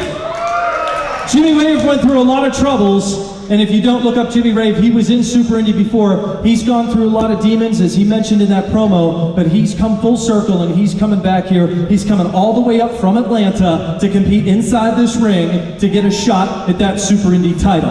And we got one more to go, one more announcement here to make that I know many of you guys, if you love and watch independent wrestling, and if you love guys that can perform at a level off the charts, you will love our final entrant. With that said, ladies and gentlemen, I got one other quick note I want to make. The note that I want to make is... Chuck Roberts! How are you, buddy? What in the world is this? Oh no. I know you said we couldn't come to the show unless we paid the fine. Yada, yada, yada. I thought these guys were wait. suspended Maybe or you something. should tell them. Oh, the little thing that we did last month? Yeah, putting blue-collar slaughter through a table? They got what they deserved. We told you that. Sorry. See Chuck Roberts from the Bill. Yeah. Speaking of the bill, boys, I was loud and clear. You would not be booked in this ring until you pay your fine. $1,000 a piece. And I haven't received a check yet. I know. We're men of our word. So we got a little present for you. If you'd like to count it, maybe this could help the boys in the back. I think you'll find it, all the money's accounted for. Thank you. Oh, you're welcome. Anything for you. No, I'm reading you for the look. Thank you. Who knows where that money came from? I'm going to... Don't ask those questions, Joe. Good? $2,000 in hundreds and fifties. You said pay, wait. Right. You said pay the fine, Right. or we couldn't be booked. Right. So we paid the fine. Right. Men of our word. Marshall, this isn't the right time. We'll book you in another night. Let's go. Come on. No. Marshall's not good with reason. We are men of our word. We paid you the fine. Now we want booked. Marshall, I don't have a tag team back there that I can pull out for you guys. The show's already gone long. Another night. You do have a tag team back here. You have a couple tag teams. We just had a three-way dance in West Virginia, so why can't we have a three-way dance here? The Blue Collar Slaughterhouse is back there. Team Flexor's back there. I don't know about you guys, but I think we should just make it a three-way. Come on, Chuck. I know you're a man of your word. Marshall, I did tell you if you paid your fine, you'd be booked, but this isn't the way to go about it. This isn't the way. Do you think blue-collared slaughter... Well, maybe they do. So, you're saying three-way match, blue-collar slaughter, Flexor's team here tonight, three-way. Yeah. What do you guys think? I think it's a heck of an idea. You want it? I have no problem because I'm a man of my word. Look me in the eye, Marshall. You better be a man of your word. Do you understand? Cross my heart, cross Mickey's heart, swear on the holy stack. Men of our words. Pedro, make it a three-way. Wait a second. Let's make it an elimination match. You want an elimination match? Because when you're B, if you're B, then we would have the match we have booked. So I don't have a problem with that. You want elimination? That's fine. But that's it. You're a hell of a man, Chuck Roberts. You're a hell of a man. Men of their word, Jayworth? Persuasive men of their word. The following contest will now be a three-way elimination tag team matchup. Already in the ring, weighing in at 590 pounds, wrestling out of Ozone Park, New York. Here is Mickey and Marshall, the Gambinos.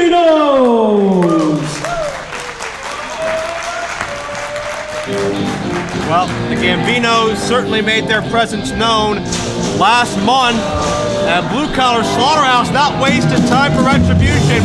The Gambinos snapped after a tag team matchup with the Blue Collar Slaughterhouse. Put Blue Collar through Team number a two, they weigh in at a total combined weight of 460 pounds. Wrestling out of Boone County, here's Bronco McBride and Matt Segaris, the Blue Collar Slaughterhouse. And that just goes to once again showcase the just lawless, rebel nature of the Gambino family that's existed since day one. Blue Collar out for blood here tonight. The Gambinos aren't used to being told no. They're not used to being told that's the wrong way.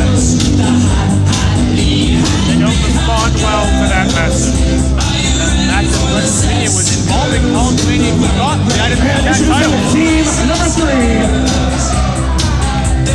being accompanied to ringside by Chess Brooker and Ginger and Corey Futuristic. They weigh in at a total combined weight of 405 pounds. Here's the team of Andrew Palace and Brian McDowell, Team Flexor. You remember in high school the lunch table that you wouldn't be caught dead sitting at? I think that's these guys. What are you talking about? Look at that hair. What a group of miscreants, derelicts, ne'er-do-wells, and just social misfits. And Corey Futuristic. Oh, he's among the worst of the bunch.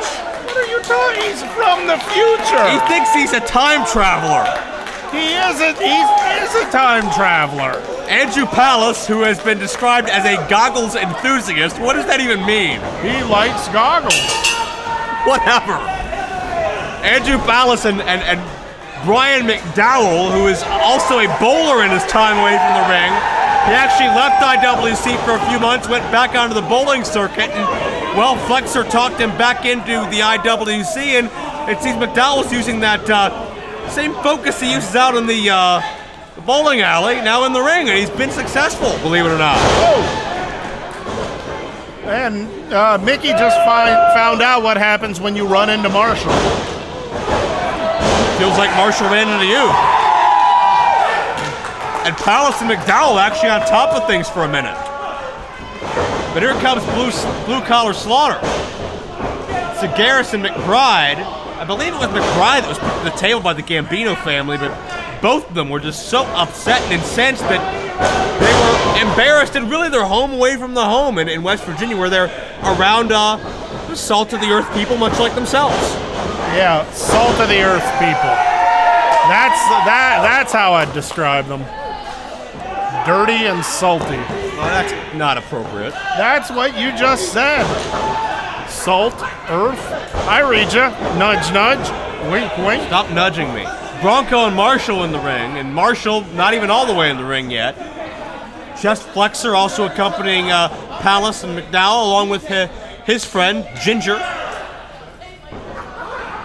Palace and Flexor have dubbed this faction Team Froflex. Froflex.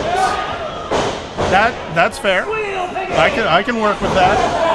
Oh, and Bronco into enemy territory for a time there, and Palace will take over. Elimination rules, Farnsworth. That means there will be 2 falls to decide this. When one team is eliminated, they must return to the locker room, and we'll be down to a standard tag team matchup.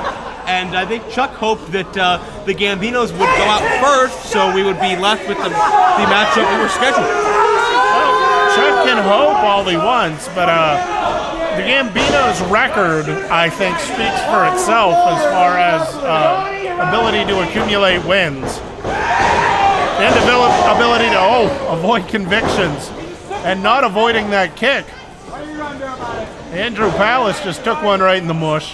Sagaris and McBride were scouting a matchup between Gambinos and War. We Are Rockstars in Meadville, and it was a distraction by Blue Collar that cost the Gambinos the victory against Aiden and Jordan. And now Sagaris is picking a fight with Mickey and ends up tagging him in.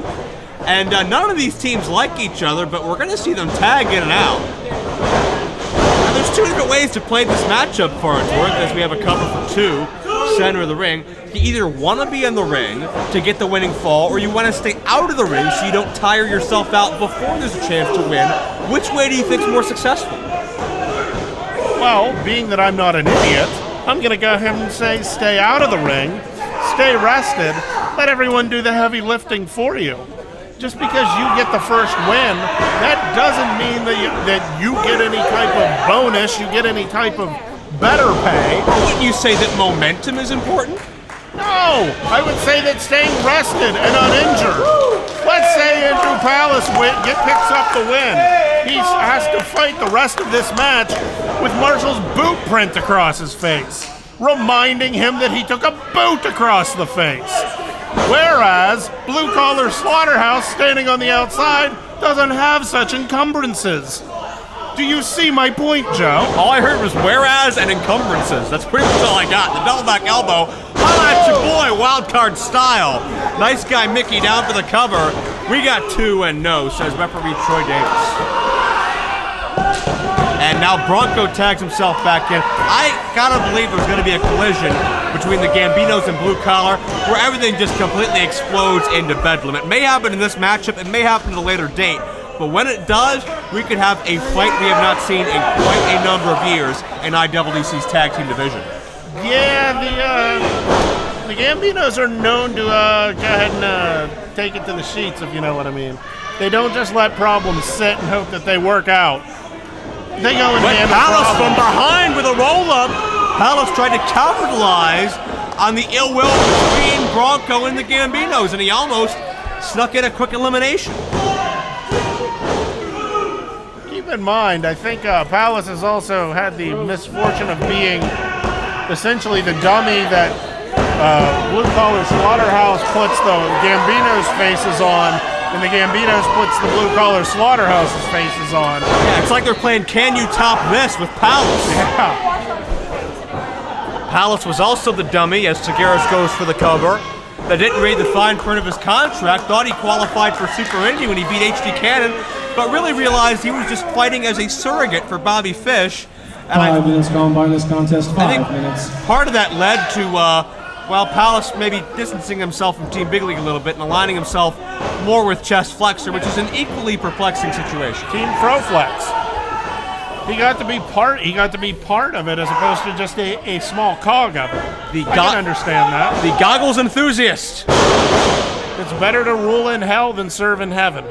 You know anybody else that likes goggles as much as Palace? Oh yeah, plenty of people. Professor Elemental. That guy that does all those dives.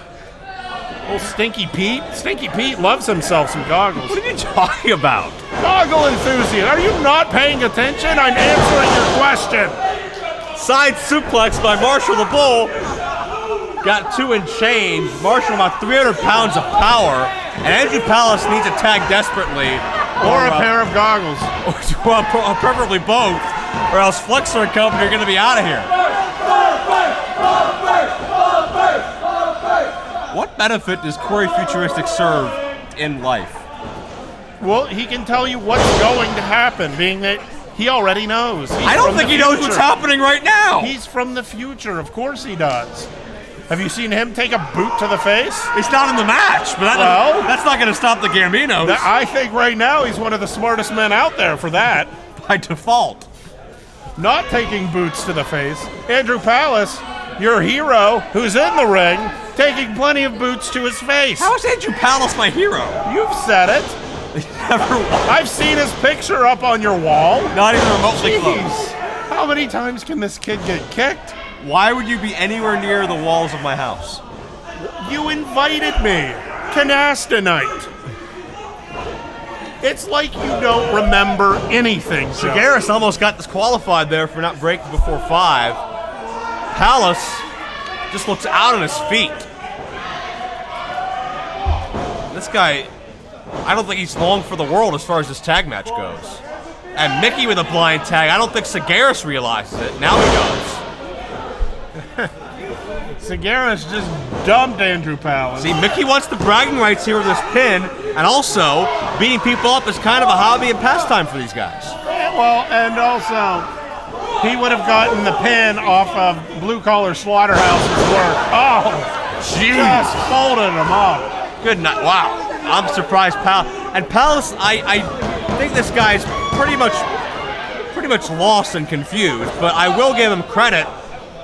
Perhaps, arguably, the top athlete out of his training class in the ICWA, especially based on the fact he beat what many people laid that claim to. Oh, my Lord.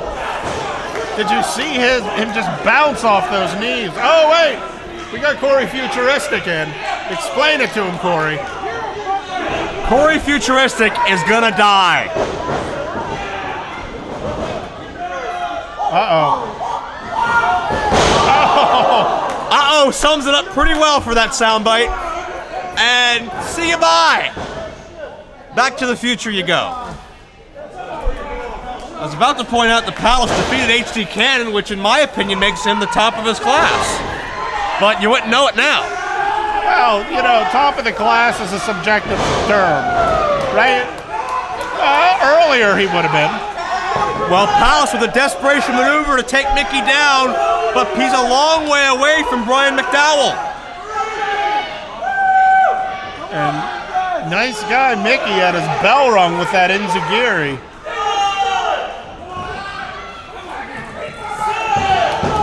And Palace almost there.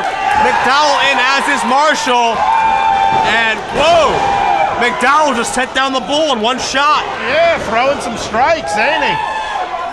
Didn't see that one coming, but man, McDowell all over this. And McDowell, he honestly just dividing his time. And Palace, here we go. Blue collar feeling left out, and it's going to explode here. And now they're arguing with Palace and McDowell over who's going to inflict damage on the Gambinos. And the Gambinos snake out of the ring, smart. And now they're fighting amongst themselves. Gambinos are waving for something or somebody. Who is that? Well, I don't know, but McDowell on the inside doing some damage, but on the outside, a lovely blonde just handed the Gambinos some weapons. I like what she's carrying. Goggles time, but get the goggles out of there because the Gambinos have bats. Oh! Gee. 2 to the gut, 2 to the head. And Flexer rallying the troops. And rightly so. Oh yeah, that bell's gonna work. The Gambinos have been disqualified. The Gambinos just listen to rules all the time. Well, things weren't going things weren't going their way, excuse me, so they wound up calling for some backup. And backup never looked so good.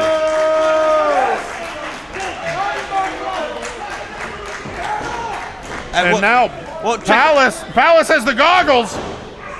And in the guillotine DDT. And the Gambinos and Chuck having words back here by the tech area, but in the ring, McDowell, reverse elbow, and we have winners. Here are your winners, Team Flexor. Look at this celebration. Are you kidding me? Now you know why Corey Futuristic was here. He knew they were going to be winners. Oh no, look, our futuristic shoulders, give me a break.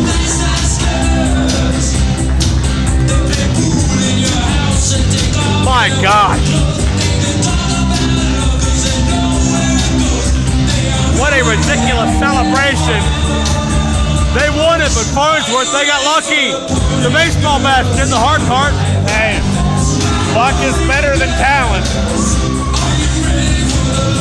And usually these guys show only occasional glimpses of either. But tonight they won. 3-team elimination matchup. And look at that Palace stomping around like he owns the yard. What a unique turn of events. What a nice set of goggles. And we're not done yet. More action coming in just a minute. Palace and McDowell, they got something here. All right, ladies and gentlemen, I am here with two of tonight's main event participants, Facade and the Heavy Metal Jesus, Logan Shulo. Now, gentlemen, you've both been plagued by Team Big League over the past few months, but tonight you get the opportunity to join forces and take out a few of their members. Logan, I know there's a lot on the line tonight. How you feeling heading into tonight's main event? Feeling great as usual, Justin. I got my man Facade back here in the Court Time Sports Center on my side. Nice to see you again, buddy. And tonight we got Team Big League. John McChesney, Bobby Fish. Team Big League, yeah. Wow. Yeah, everybody here, you happy to see me back in Court Time Sports Center? Yeah, I know you are. Justin, look at that smile. And baby dimples. Tonight, me, you, Logan Shulo, taking on Team Big League, Bobby Fish, Fabulous John McChesney. Fabulous John McChesney, you know your title there. That weight you have around your waist isn't quite as much compared to the weight of the Super Indy title. Just saying. Try that. Dude, wait, real quick, I know, I hate to interrupt, but we all heard, speaking of Super Indy, we heard what Gory said earlier tonight. He called you specifically out by name. What are your thoughts on Jason Gory? Does anybody have your back? Last time I checked, Jason Gory, I forced him into exile, and he likes to play in the dark, but the thing you don't realize is ninjas are at home at the dark, brother. You're wearing neon. All right, gentlemen, good luck in the main event tonight. Facade, no fear, of course, with Gory. Pedro, back to you. Introducing first, he weighs in at 222 pounds, wrestling out of North Shore, Pittsburgh, Pennsylvania, representing the Founding Fathers, the War Machine, Dennis Gregory. Dennis Gregory, part of the Founding Father faction that walked into Meadville, Pennsylvania to oppose Colin Delaney, Keith Hawk, and H.D. Cannon. And the Founding Fathers did not fare particularly well. This is an attempt at revenge, and certainly time will tell, but this will be a major example of rookie versus veteran. Yeah, you don't get more veteran than Dennis Gregory. How many times has he held that title? He's held it 5 times. How many times has anyone else held the title? I don't think anybody else can claim more than 2, I believe.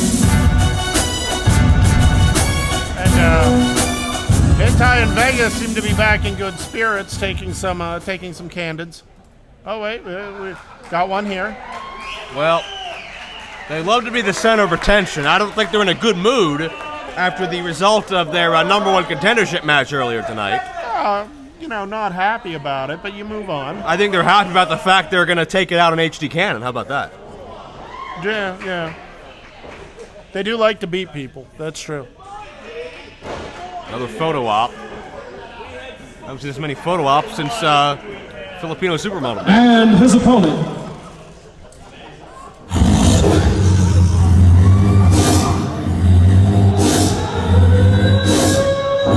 How would you like to be this kid? Right now, I would. He weighs in at 235 pounds, wrestling out of Pittsburgh, Pennsylvania, HD Cannon! Matt Cannon went on a meteoric rise of IWC throughout the entire tail end of 2012 into 2013. And this kid, he's very soft-spoken outside the ring. And inside the ring, though, certainly he is a competitor through and through, and he's had success beyond his years thus far. You can call it talent, you can call it luck, but whatever, he keeps getting the W's in the correct column. Vegas and Hentai return to the locker room.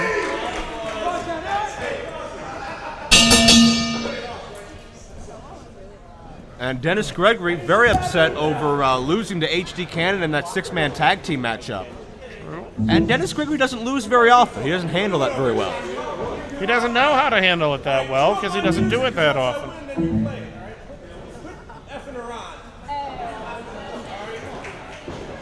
Well, Dennis Gregory already hates our sound technician, hates HD Cannon, probably doesn't like me very much. Well, he barely likes you. Well, so right now I'm top of the list. I'm fine with that. I'll go with barely likes. Well, that's rainbows and Sundays when it comes to Dennis Gregory. If you're HD Cannon, how do you combat Dennis Gregory, being that you only have about 10 months in the game? I'm probably going to look to go with a low blow or possibly a thumb to the eye. So you're going to try to out Dennis Gregory? I wouldn't recommend that. That's how I start. Then I'm probably gonna look to hit him in the throat a lot. So you have no ideas either? I have a lot of ideas, and they're all very good. Wow. The best idea I had was not to get in the ring with Dennis Gregory. Well, I'll give you credit for that one. But HD Cannon has not turned down a challenge yet, and I don't think he will anytime soon.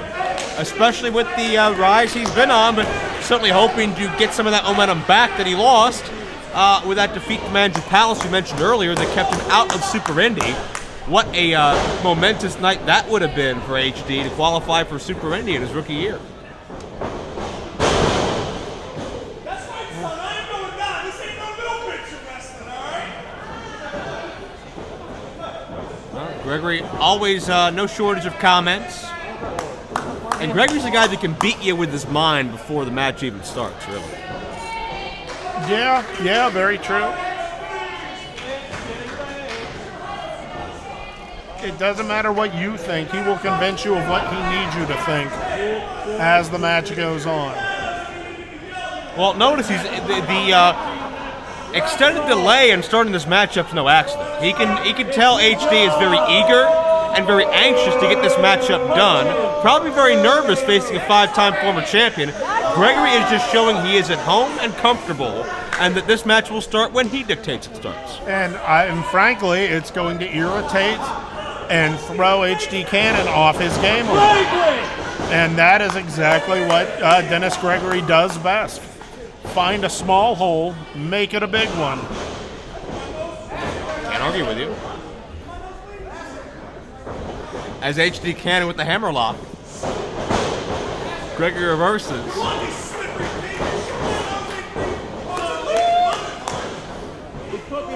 Not sure what Gregory's babbling on about, but probably not too pleasant. Shoulder tackle. For 20 years, Gregory's dominated Pittsburgh wrestling, and there's a reason.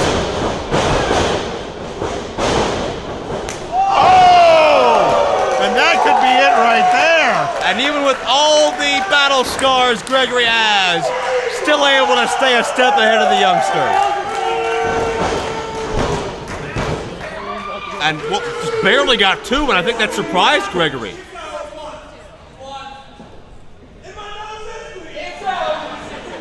And his nose is bleeding. Oh, he's going to make him pay for that. I'm not sure what Gregory is more upset about, his nose or kicking out on 1, but either way, not something Gregory expected. Well, he hit that kick pretty solid.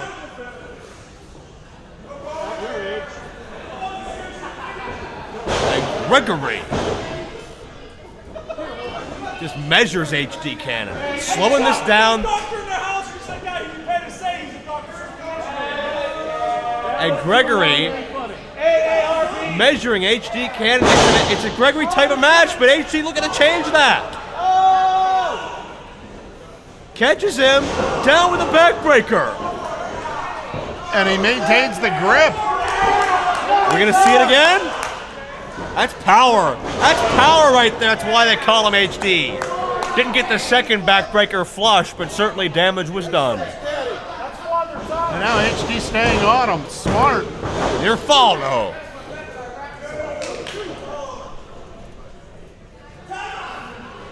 Oh, timeout. No, it's not. You sit down. There's no timeout. He's Dennis Gregory. He wants a timeout. I'm not going to tell him now. He wants a timeout. He can take a walk and forfeit his paycheck. He has a bloody nose. You have to get that stopped. 5 minutes gone by Can't this let this go on contest, 5 TV. minutes. A, we're not on television. We're on DVD and digital download. Oh, yeah. B, the ring broke earlier, so and they didn't stop. So why the hell should we cater to Gregory? Oh! That drop kick to the head there. Ouch! Shoulder first. You can see Cannon's entire body snap as he hit the edge of that ring post, the corner of it. That's not a cylinder.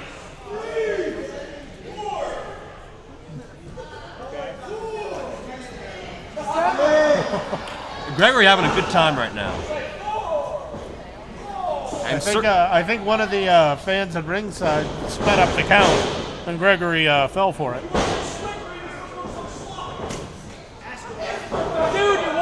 Creation of a key lock by Gregory now. I can't recall seeing HD tap out. But man, he's in a lot of pain, that's for sure. Gregory just wrenching There we and go. torquing. And notice he's got that wide vertical base, does Gregory. Feet firmly planted. All the leverage is on his side. And as HD moves, Gregory adjusts. And you can see when he gets the chance, he cranks it back. Now pulls him back to his feet. Ooh. Well, Gregory got what he thought he could out of that maneuver and moved on quickly. That entire ring moved on that buckle. That shows you the ferocity and velocity. You that heard HD the was sending. clunk. And now to the far side. HD with the elbow. Tries to meet Gregory at the pass again, but nothing doing. And Gregory with a full Nelson. Into the corner. Yeah, HD's got to grab onto a rope. If Gregory can get him to the center, it could be curved. Oh, HD pushes off, but Gregory came down hard on that wrist. Usually you like to push off and try to put your body weight over your opponent and get a quick pinning combination. HD couldn't do that, but he broke the hold, which is really what he needed to do. Yeah, he sort of cannonballed into him and rolled off it. And it looks like Gregory is now has a hurt wing. For the first time in this matchup, it's Gregory on the defensive and HD Cannon looking good. Hard clothesline takedown, and dare I say now Gregory is off his game, and when you do that, you've done something. Very true. Oh! Spoke too soon. What he did was give Gregory that chance to clear the cobwebs and just instinctually speared him out of the corner. Gave him a sec to recover, and that was all it took. Yeah, all Gregory needed was that split second, saw his moment, and pounced. There are wannabes, and there are Gregorys. I heard that somewhere. And that, I believe that's HD Cannon's mouth guard that came out with the impact. That's how hard he got hit.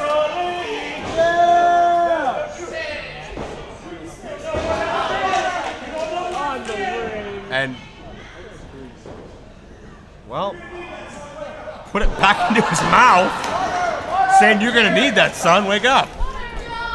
Well, proper dental health. And you want to talk about a mind? That's not dental health. That's a mind game. Oh, absolutely. Toying with HD Canada. But it is also proper dental health.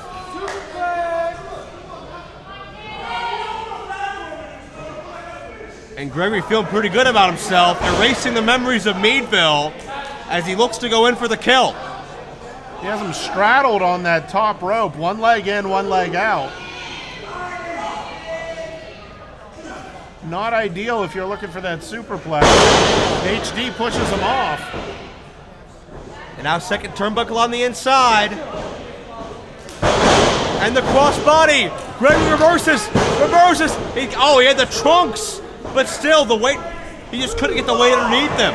He kept rolling. Smart move by HD. Shows why he's picked up all these wins.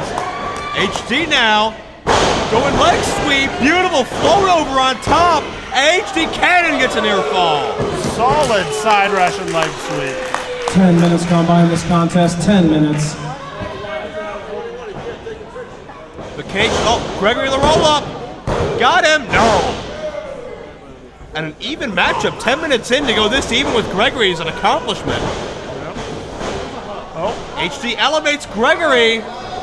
Can he hold on to the weight? Gregory's kicking, trying to shift himself. There we go. Jeez, Elbows to the head. Right to the temple. Crucifix. Gregory on top here. HD reverses. HD got it! HD wins! Here is your winner, HD Cannon! What a victory! HD Cannon just pinned 5-time IWC champion in a one-on-one match on the heels of being the winning team defeated in Meadville. I think Dennis Gregory has something to say about it. And HD's got the war wounds all over his back. Jeez, that looks rough. But HD Cannon got a big one, a career win, Farnsworth. Yeah, Gregory, you've done something. HD victorious. Gregory, none too happy. Ladies and gentlemen, our main event just moments away. Big League, Facade and Shulo, Dream Tag.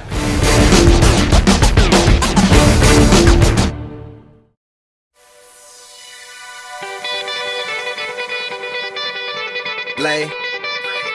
Sir. Yeah. Kana's in the building. Yeah.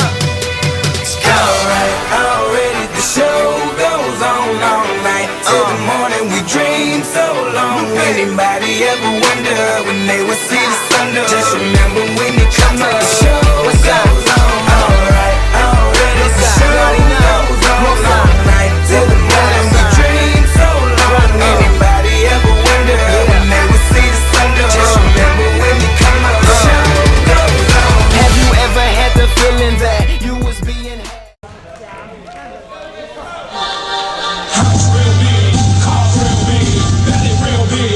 Tag team main event time. A lot of conflicting stories. Tag team contest is scheduled for one fall. Your referee in charge of the action at the sound of the bell, Mr. Troy Davis. Introducing team number 1. I'm real big time. They weigh in at a total combined weight of 415 pounds. First, wrestling out of Saratoga Springs, Florida. He is one half of the Ring of Honor World Tag Team Champions, the Round Eye Samurai, Bobby Fish. And his tag team partner, wrestling out of Erie, Pennsylvania, he is your reigning IWC Heavyweight Champion, Big League John McChesney. McChesney and Fish looking to avenge an absolutely disastrous weekend for Team Big League. It was in Meadville where McChesney, Rex Lawless, Jimmy Nuts, and Joseph Brooks were defeated by the team of Logan Shula, Facade, Goldust, and the son of the legendary Rowdy Roddy Piper, Colt Toombs. It was just a day later at Mountain State Madness 2013 where John McChesney barely retained the IWC Championship in a three-way matchup with Aiden Vale and Zema Ion. McChesney also had to take a cheap way out to get out of his title match with Goldust the night before. It was a nightmare for McChesney, but he could make up for it tonight because if Team Big League is victorious, Norm Connors has a ton of power coming up and at Super Indy.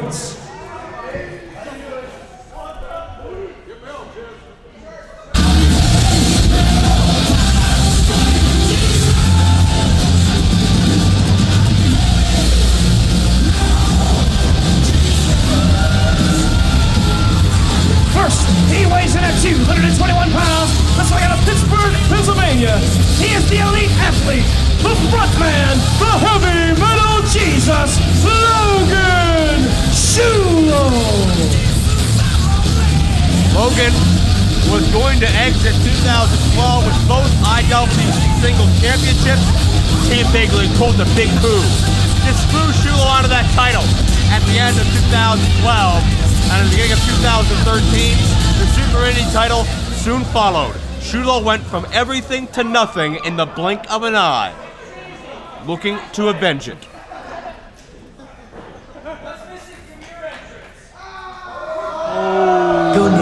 And Bobby Fish mentioning as such, Shulo is titleless. Go.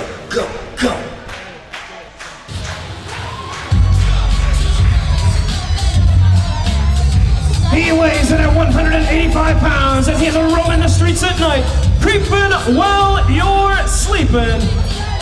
He is the Neon Ninja, the Aerosol Assassin, Facade!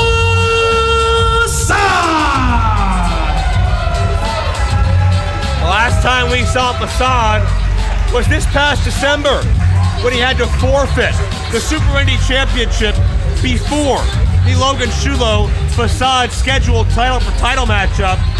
Facade was replaced in that matchup by Sami Callihan, and Logan Shulo ended up winning both championships briefly. Facade had to relinquish that title without ever losing it. And furthermore, Facade was also assaulted out in the front lobby by an unknown assailant. That's still a mystery to this day. However, Facade, what's not a mystery, is his competitive spirit, his hunger to get that Super Indy title back that he coveted so dearly and defended so proudly. Facade, a two-time title holder. He won't win back that title tonight, but he can make a major claim to the IWC champion and a Ring of Honor champion as we head towards Super Indy.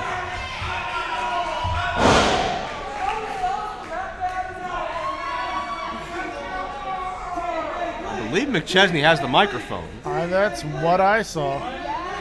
Which doesn't bode well for any of us.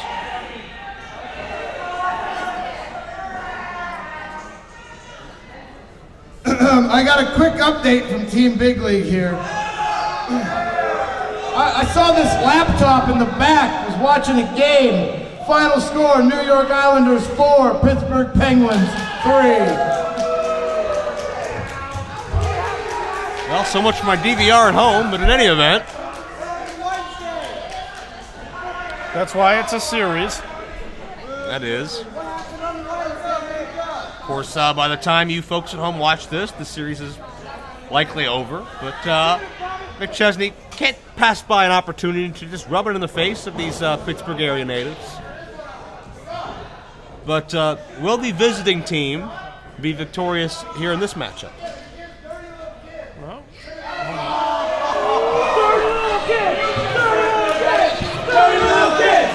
And here's my question. What is the relationship between Shulo and Facade? Will they be able to coexist?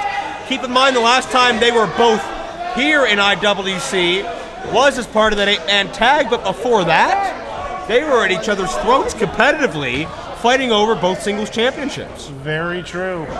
And let's be honest, you can still see a little level of that competition between them. You saw it in the promo that they, where they were talking earlier. Very awkward exchange and awkward tension in the air, wouldn't you say? Yeah, absolutely. You can tell these two aren't, having tea together tomorrow. They're not friends, but they respect one another. And I think it's that respect that's going to hope to drive on this team. Whether it is successful or not, well, we're going to answer that question right here. Well, we will if Team Big League gets in the ring.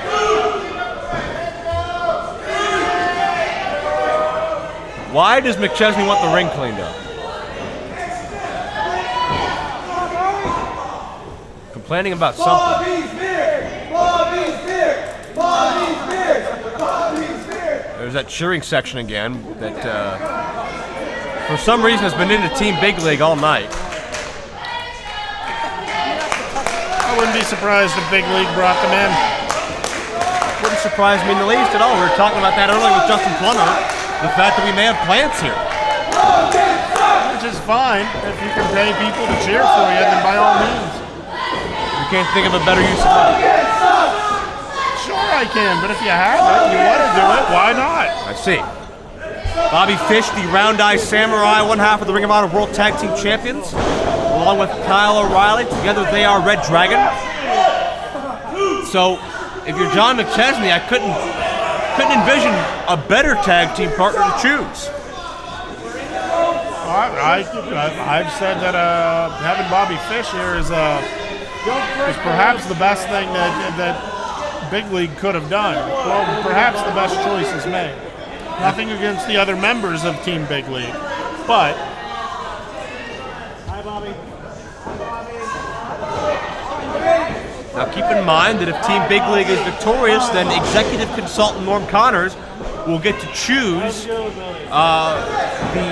matchups for Shulo and Facade at Super Indy. If Shulo and Facade are victorious, then Chuck Roberts will be booking the matchups for Team Big League without any interference from Norm Connors whatsoever, guaranteed. And those are high stakes to be put in a prime position on one of the biggest shows of the IWC year without any type of potential boardroom interference. I agree. I don't know that if I was Chuck, I would have agreed to this. Especially, the problem is Team Big League. You know they can work as a team. And keep in mind the stipulation that the other members of Team Big League are barred from ringside during the course of this match. Sure, but you know these two individuals can work as a team easily. You don't know that about Logan and Facade. Yeah, certainly we saw glimpses of it at Meadville, but again, when you had a ring general like Goldust leading the charge, certainly that can make a world of difference. That's an entirely different chemistry. Having other people on the team affects the way you are going to act. Sure. When it comes down to just these two, you don't know that they're going to be a cohesive unit. If I'm Chuck, after watching that awkward promo, I'm a little worried. And I certainly would not blame you. And I wouldn't blame Chuck. But if you're going to pick two warriors to go into this battle, I couldn't think of two better than Logan or Facade. I couldn't think of two with more to prove than Logan and Facade. Well, sure, but if you're looking to clean, you can't think of two better things than ammonia and bleach. But when you mix them, it's a problem. Certainly is. I give Fish the full advantage on the mat versus Shulo in this point. Keep in mind Fish's extensive tours of Pro Wrestling Noah. Keep in mind that very physical, striking, and submission style that's so popular in Japan. And certainly, I don't think Logan Shulo has encountered much like Bobby Fish before. And check out the chin lock right along the bridge of the nose. Easily break a nose in that scenario. Shulo picks the leg and goes into a funk-esque spinning toe hold. And again, with the massive Shulo, that's going to do a lot of damage. Yeah, and then kneels down on it and works it with his hands. Fish into the ropes, and to the outside. Stretch that knee out, make sure nothing's hurt. Lock it off, rub dirt in it, take a lap. Other cliches. Well, he's only got 10 seconds. How much you want him to do? He has 7 left, and he's already done all of it. 4. Check out Facade springing in. Facade out of nowhere, like the proverbial ninja. I think he saw Fish and McChesney plotting something against Shulo, and Facade just wanted to remind everybody, hey, his presence is here. Yeah. He's creeping while you're sleeping. There you go. Twerking while you're working. You seen twerking? I am somewhat familiar with twerking, yes. I don't think it's another wrestling match. And Chulo, maybe a little page out of McChesney's book here. Heavy Metal Jesus in repose. I think Team Big League are a little afraid of meeting their maker here.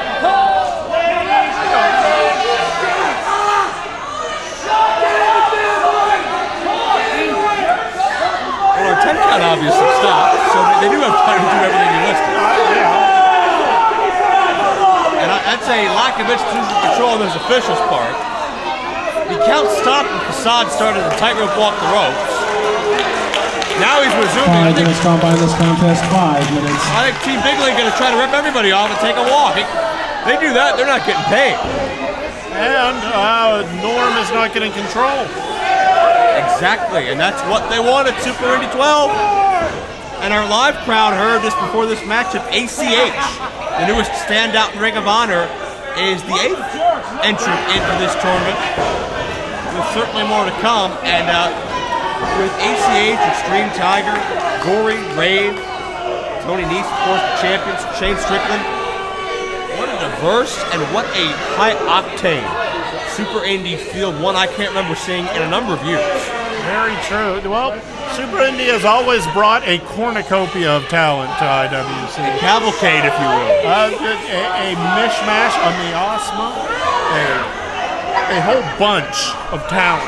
So, like, you're saying, like, there's going to be a lot of wrestlers here? Yeah, Okay. and they're all gonna wrestle in a slightly different way. They are. Logan and Facade. Is that hashtag swerve? That's hashtag HMJ for Heavy Metal Jesus. Oh. So you, in essence, did get swerved by that instance. That's not right. Yeah, what is wrong with hashtag HMJ? You don't swerve me, hashtag swerve. Do I have to hashtag it if I'm the one getting swerved? I'm not really sure the rules. I need to look this up. We do have a tag match at some point here. Remember wrestling?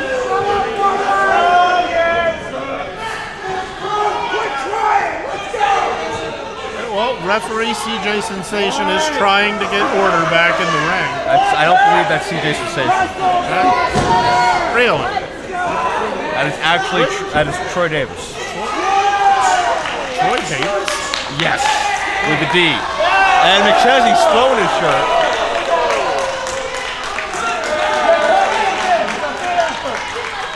And I'm not sure because he does have a mouthpiece in, but I think Bobby Fish just called him fat. Called who fat? Heavy Metal Jesus. Well, I don't know that I'd call Jesus fat or Heavy Metal Jesus fat. I wouldn't call either of them fat. well, Now Goon. At least we've seen the line you won't cross now. Yeah, well, I would like to get into Heavy Metal heaven. I mean, that's just me. Well, it's Bobby Fish and Shulo, still the legal men, some 7 minutes later, as Fish opens up with the round kick. Shulo responding. Shulo has his work cut out for him in a striking game, but he's certainly not going to step away from that opportunity. He's not going to back down from that challenge. But Fish, oh wow, oh my lord! Had Logan Shulo's bell rung. How much physicality have we seen here tonight? It's been off the page. It's been off the hook, off the chart, off the graph, off the chain, off the hinge, Joe. Gonna get you off the, whatever that is in that I'm off bottle. my meds. You're off the meds. You're off the sauce. Snap Mare by Bobby Fish has Shulo off his feet. And in comes the champion. And nobody on the elbow. And already back out. Does McChesney want none of Shulo or what? Well, he needs time to heal that elbow now. Oh, come on. Well, he just smacked it off. Have you ever driven your elbow into the ring? It hurts. I've also never competed in a main event. That's the difference between you and a big league. All right. I'd at least be standing on the apron. You could get hit on the apron, Joe. Well, That's Again, par for the course. difference between you and Big League. That's par for the course when you're the champion. Correct me if I'm wrong. Of course, he doesn't get hit as much as he used to with Norm Connors watching his back. Well, you try and avoid it as the champion. Who knows where the heck Jimmy DeMarco is? I'd be willing to bet bluff. And here comes the Neon Ninja, the Aerosol Assassin. Facade is in, and Facade is unloading his first taste of action in the Court Time Sports Center since October. 6 months, almost 7. Made a shocking return at Night of Superstars. And you can tell 10 minutes gone by in this contest, 10 minutes. You see him leaning back into that, just cranking back on that hold that he has on Fish's head and neck. Smartly cutting off the tag. And I don't believe that Facade's been announced as for Super Indy yet, but you gotta believe that's at the forefront of his mind. He's gotta be upset he wasn't deemed for a qualifying matchup, but certainly there's a lot of personal animosity here, especially if Team Big League was behind that assault in the lobby, which I believe they are, because it got Shulo's really only thing close to a friend out of the way before they screwed him over for the title. Well, whether they were a part of it, whether they were not, is irrelevant. He can't think about Super Indy now. He has to think about Big League, who is right in front of him. Facade saying that the first time he ever met McChesney in the ring, he beat him. And that's true. That's all well and good, but that was then. Nobody cares! Nobody cares! Nobody cares! And we got a side of this building for Facade and a side of this building for McChesney. I have never seen the battle lines drawn quite like this before. Quite so clearly. Tackle. Pace crickets here with these two. Facade gets on top for one. McChesney responds in kind. And boy, is this night and day in this matchup now. Nice strong. McChesney a step ahead. Facade versus the weight. We saw this work out earlier, but not this time. Oh, Facade. Ninja-like speed. That's impressive. That's damn impressive. Oh, there we go. And Shulo creating a distraction, but all it does is just fuel the fire further. You can hear those chops echoing out of Facade's chest. And Big League for the ride. Oh. And an elbow right to the nose there. And we're seeing a much more aggressive Facade than I can recall. He's not being fancy here. He's not looking for the style points. He's just looking to beat some people up, and that's a lot of pent-up aggression. And oh my God, what a landing. Back of the head, snapping off that canvas from 6 or 8 feet in the air. I'm not sure what that was. That was Big League going out and ripping up that kid's spray-painted sign, Northern Lights. I'm not sure that's something to be celebrated over. Well, it is on this side of the room. Well, I'm sure that kid was looking forward to taking home a souvenir, and I love the freedom of expression, but I respectfully disagree with this crowd. Not all of the crowd, just this part of the crowd. Oh yeah, the most vocal part. As Fish almost able to pin Facade in the ring. You can see the frustration over him not getting the 3 count there. Well, that's the resolve of Facade. We certainly know it well. We've seen it time and time again over the years.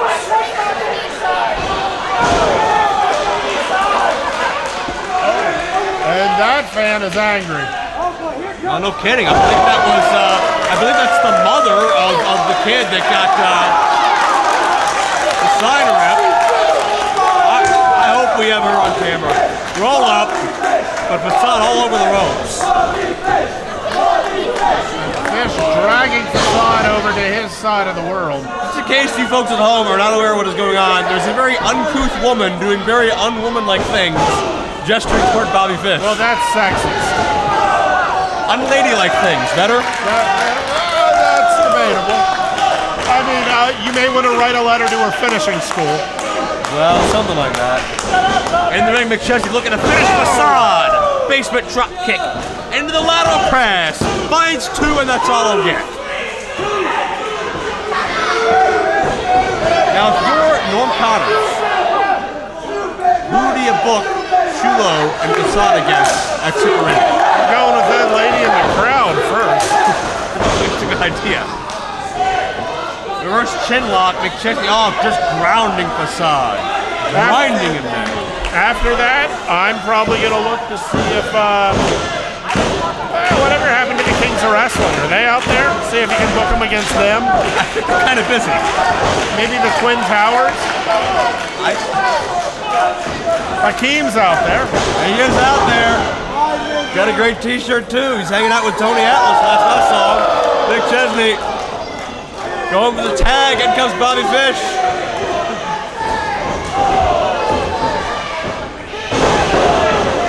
Why you would book Logan Shulo versus Hakeem? I'm not even going to endeavor. Why wouldn't you? Bobby Fish lacks cover and a half 15 a minutes choke gone by in too. this contest. 15 minutes. We're getting deep into this matchup, but right now it's all Team Big League. You know why I'd go with Twin Towers? Because I can't book them against Andre and Haku. You also can't book them against the Twin Towers for the same reason.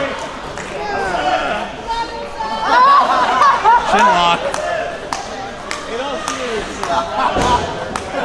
You gotta wonder if Rex Lawless will be 100% by then. He would certainly be more than a formidable test for anybody. Or any 2 men, as we saw. Very true. Well, if he's at 100%, if he has a bum wheel, that may mean he may have to go one-on-one with someone to make it fair. Well, maybe so. Lawless at less than 100% is still most than most people's 100%. And 2 men with some martial arts training, and it's Facade with the upper hand of the Round Eye Samurai and the Neon Ninja looking for the tag. Facade almost there. There's Shulo's the tag. McChesney's in.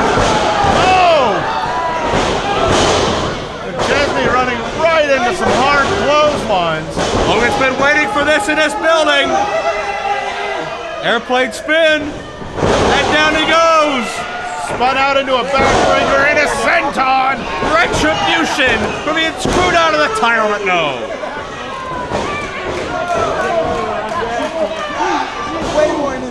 And this is what John McChesney's been attempting to avoid the entire match. And you notice Logan Shulo did not just set him up on that top rope. No, he made dropped a count. him on it. Yeah, he made a count. And if you thought that was bad, it's not going to get any better. Fish trying to save McChesney, but nothing doing. McChesney trying to get himself out of the tree of woe, and it just puts him right in line for that. Logan about 240, using all that body weight down into the chest cavity of Big League.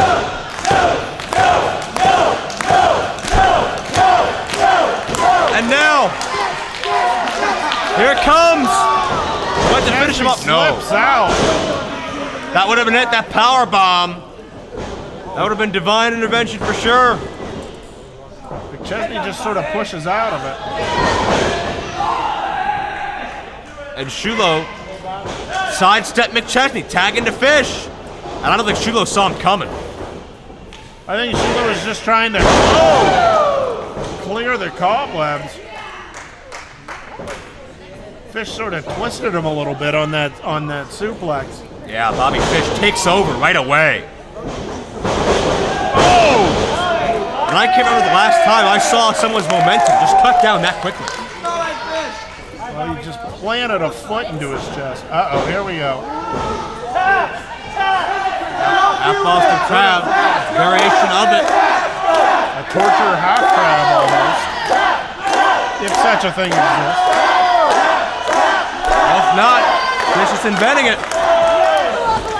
Got high elevation on that knee joint, which just continues to stretch and pull away in directions it's not meant to go. Just slams him right into the canvas.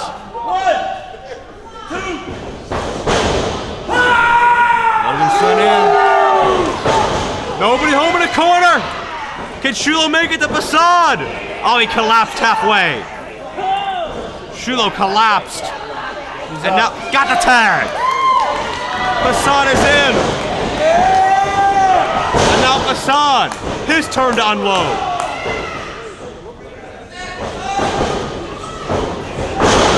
Oh, great counter. Into the heel kick.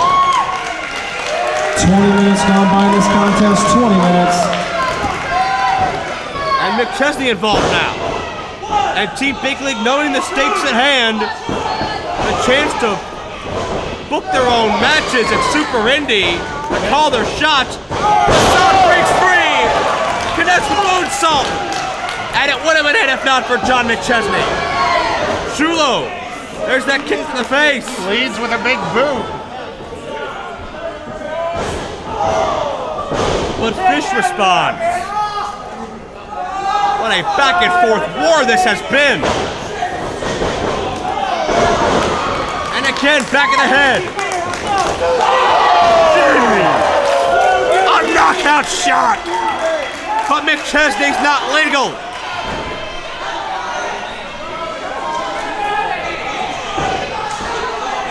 And he's not paid. There's Shulo on top of him. I believe Facade and Fish the legal men, but now McChesney and Shulo are battling tooth and nail center of the ring.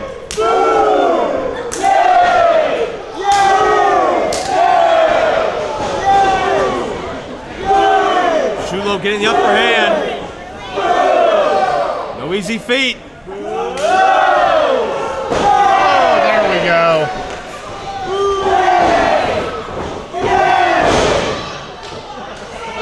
Fish there to pick up the scraps. And everybody's hurt. Yeah, at this point you have to pay attention to everybody. 20 plus minutes of absolute war. These men are feeling the side effects of the damage. Nice Samoan. Body parts discolored, could have them. No. You got to know where both of your opponents are. You got to know where your partner is. You got to know where that lady out there yelling at you is. It's all about the vibe and momentum of Super Indy. Who gets to decide whose matches? The power between Chuck and Norm hangs in the balance. McChesney is legal, as is Facade now. Had this been the case a few moments ago, this matchup would have already ended. Back leg round kick connects. You don't normally see him go that high with that kick, but he landed it square in the jaw. And Fish getting back in. This matchup is completely void of any type of institutional control. And Davis, try as he might, is just completely overwhelmed. Shulo doesn't care about the match at this point. He just wants to hurt people. Powerbomb coming! This match is over! But Fish interrupts. Whoa! Now what? Now what? Oh my God, he's back! And Facade's waiting for him. He's got the spray paint. No! Gory ducked! Gory. Lights are gone again. Where? What is going on? And what? From behind it's Facade is going after Gory, and Shulo's been left alone. That spray paint was meant to connect with Gory. Winners, Team Big League. What the hell? Oh, what a horrible miscommunication. What happened? Gory attempted to screw over Facade, and in reality he did. Facade went for the spray paint. Gory ducked. Shulo got it. Facade went to pursue Gory. They have a war still unsettled. But the big story here, as always, Team Big League took advantage. They picked up the scrap. And it looks like once Super Indy comes around, Norm Connors will have quite a bit of power when it comes to booking the matches involving Shulo, Facade, and you gotta believe he'll have his hand all over Team Big League for this as well. Things are not looking good for Shark. Sure. Well, we need some water to get the hairspray out of the eyes of Chulo. After what's happened, Digworth, what does this mean for Super Indy with Team Big League with a lot of influence and stroke leading into this?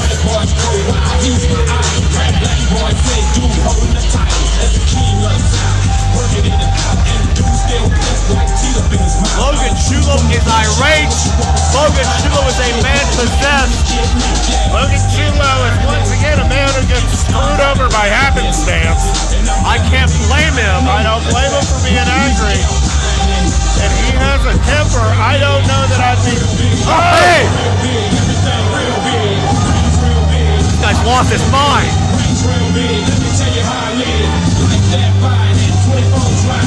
And Logan Chulo, after Team Big League. The war's far from over. This explodes on the road to Super Indy.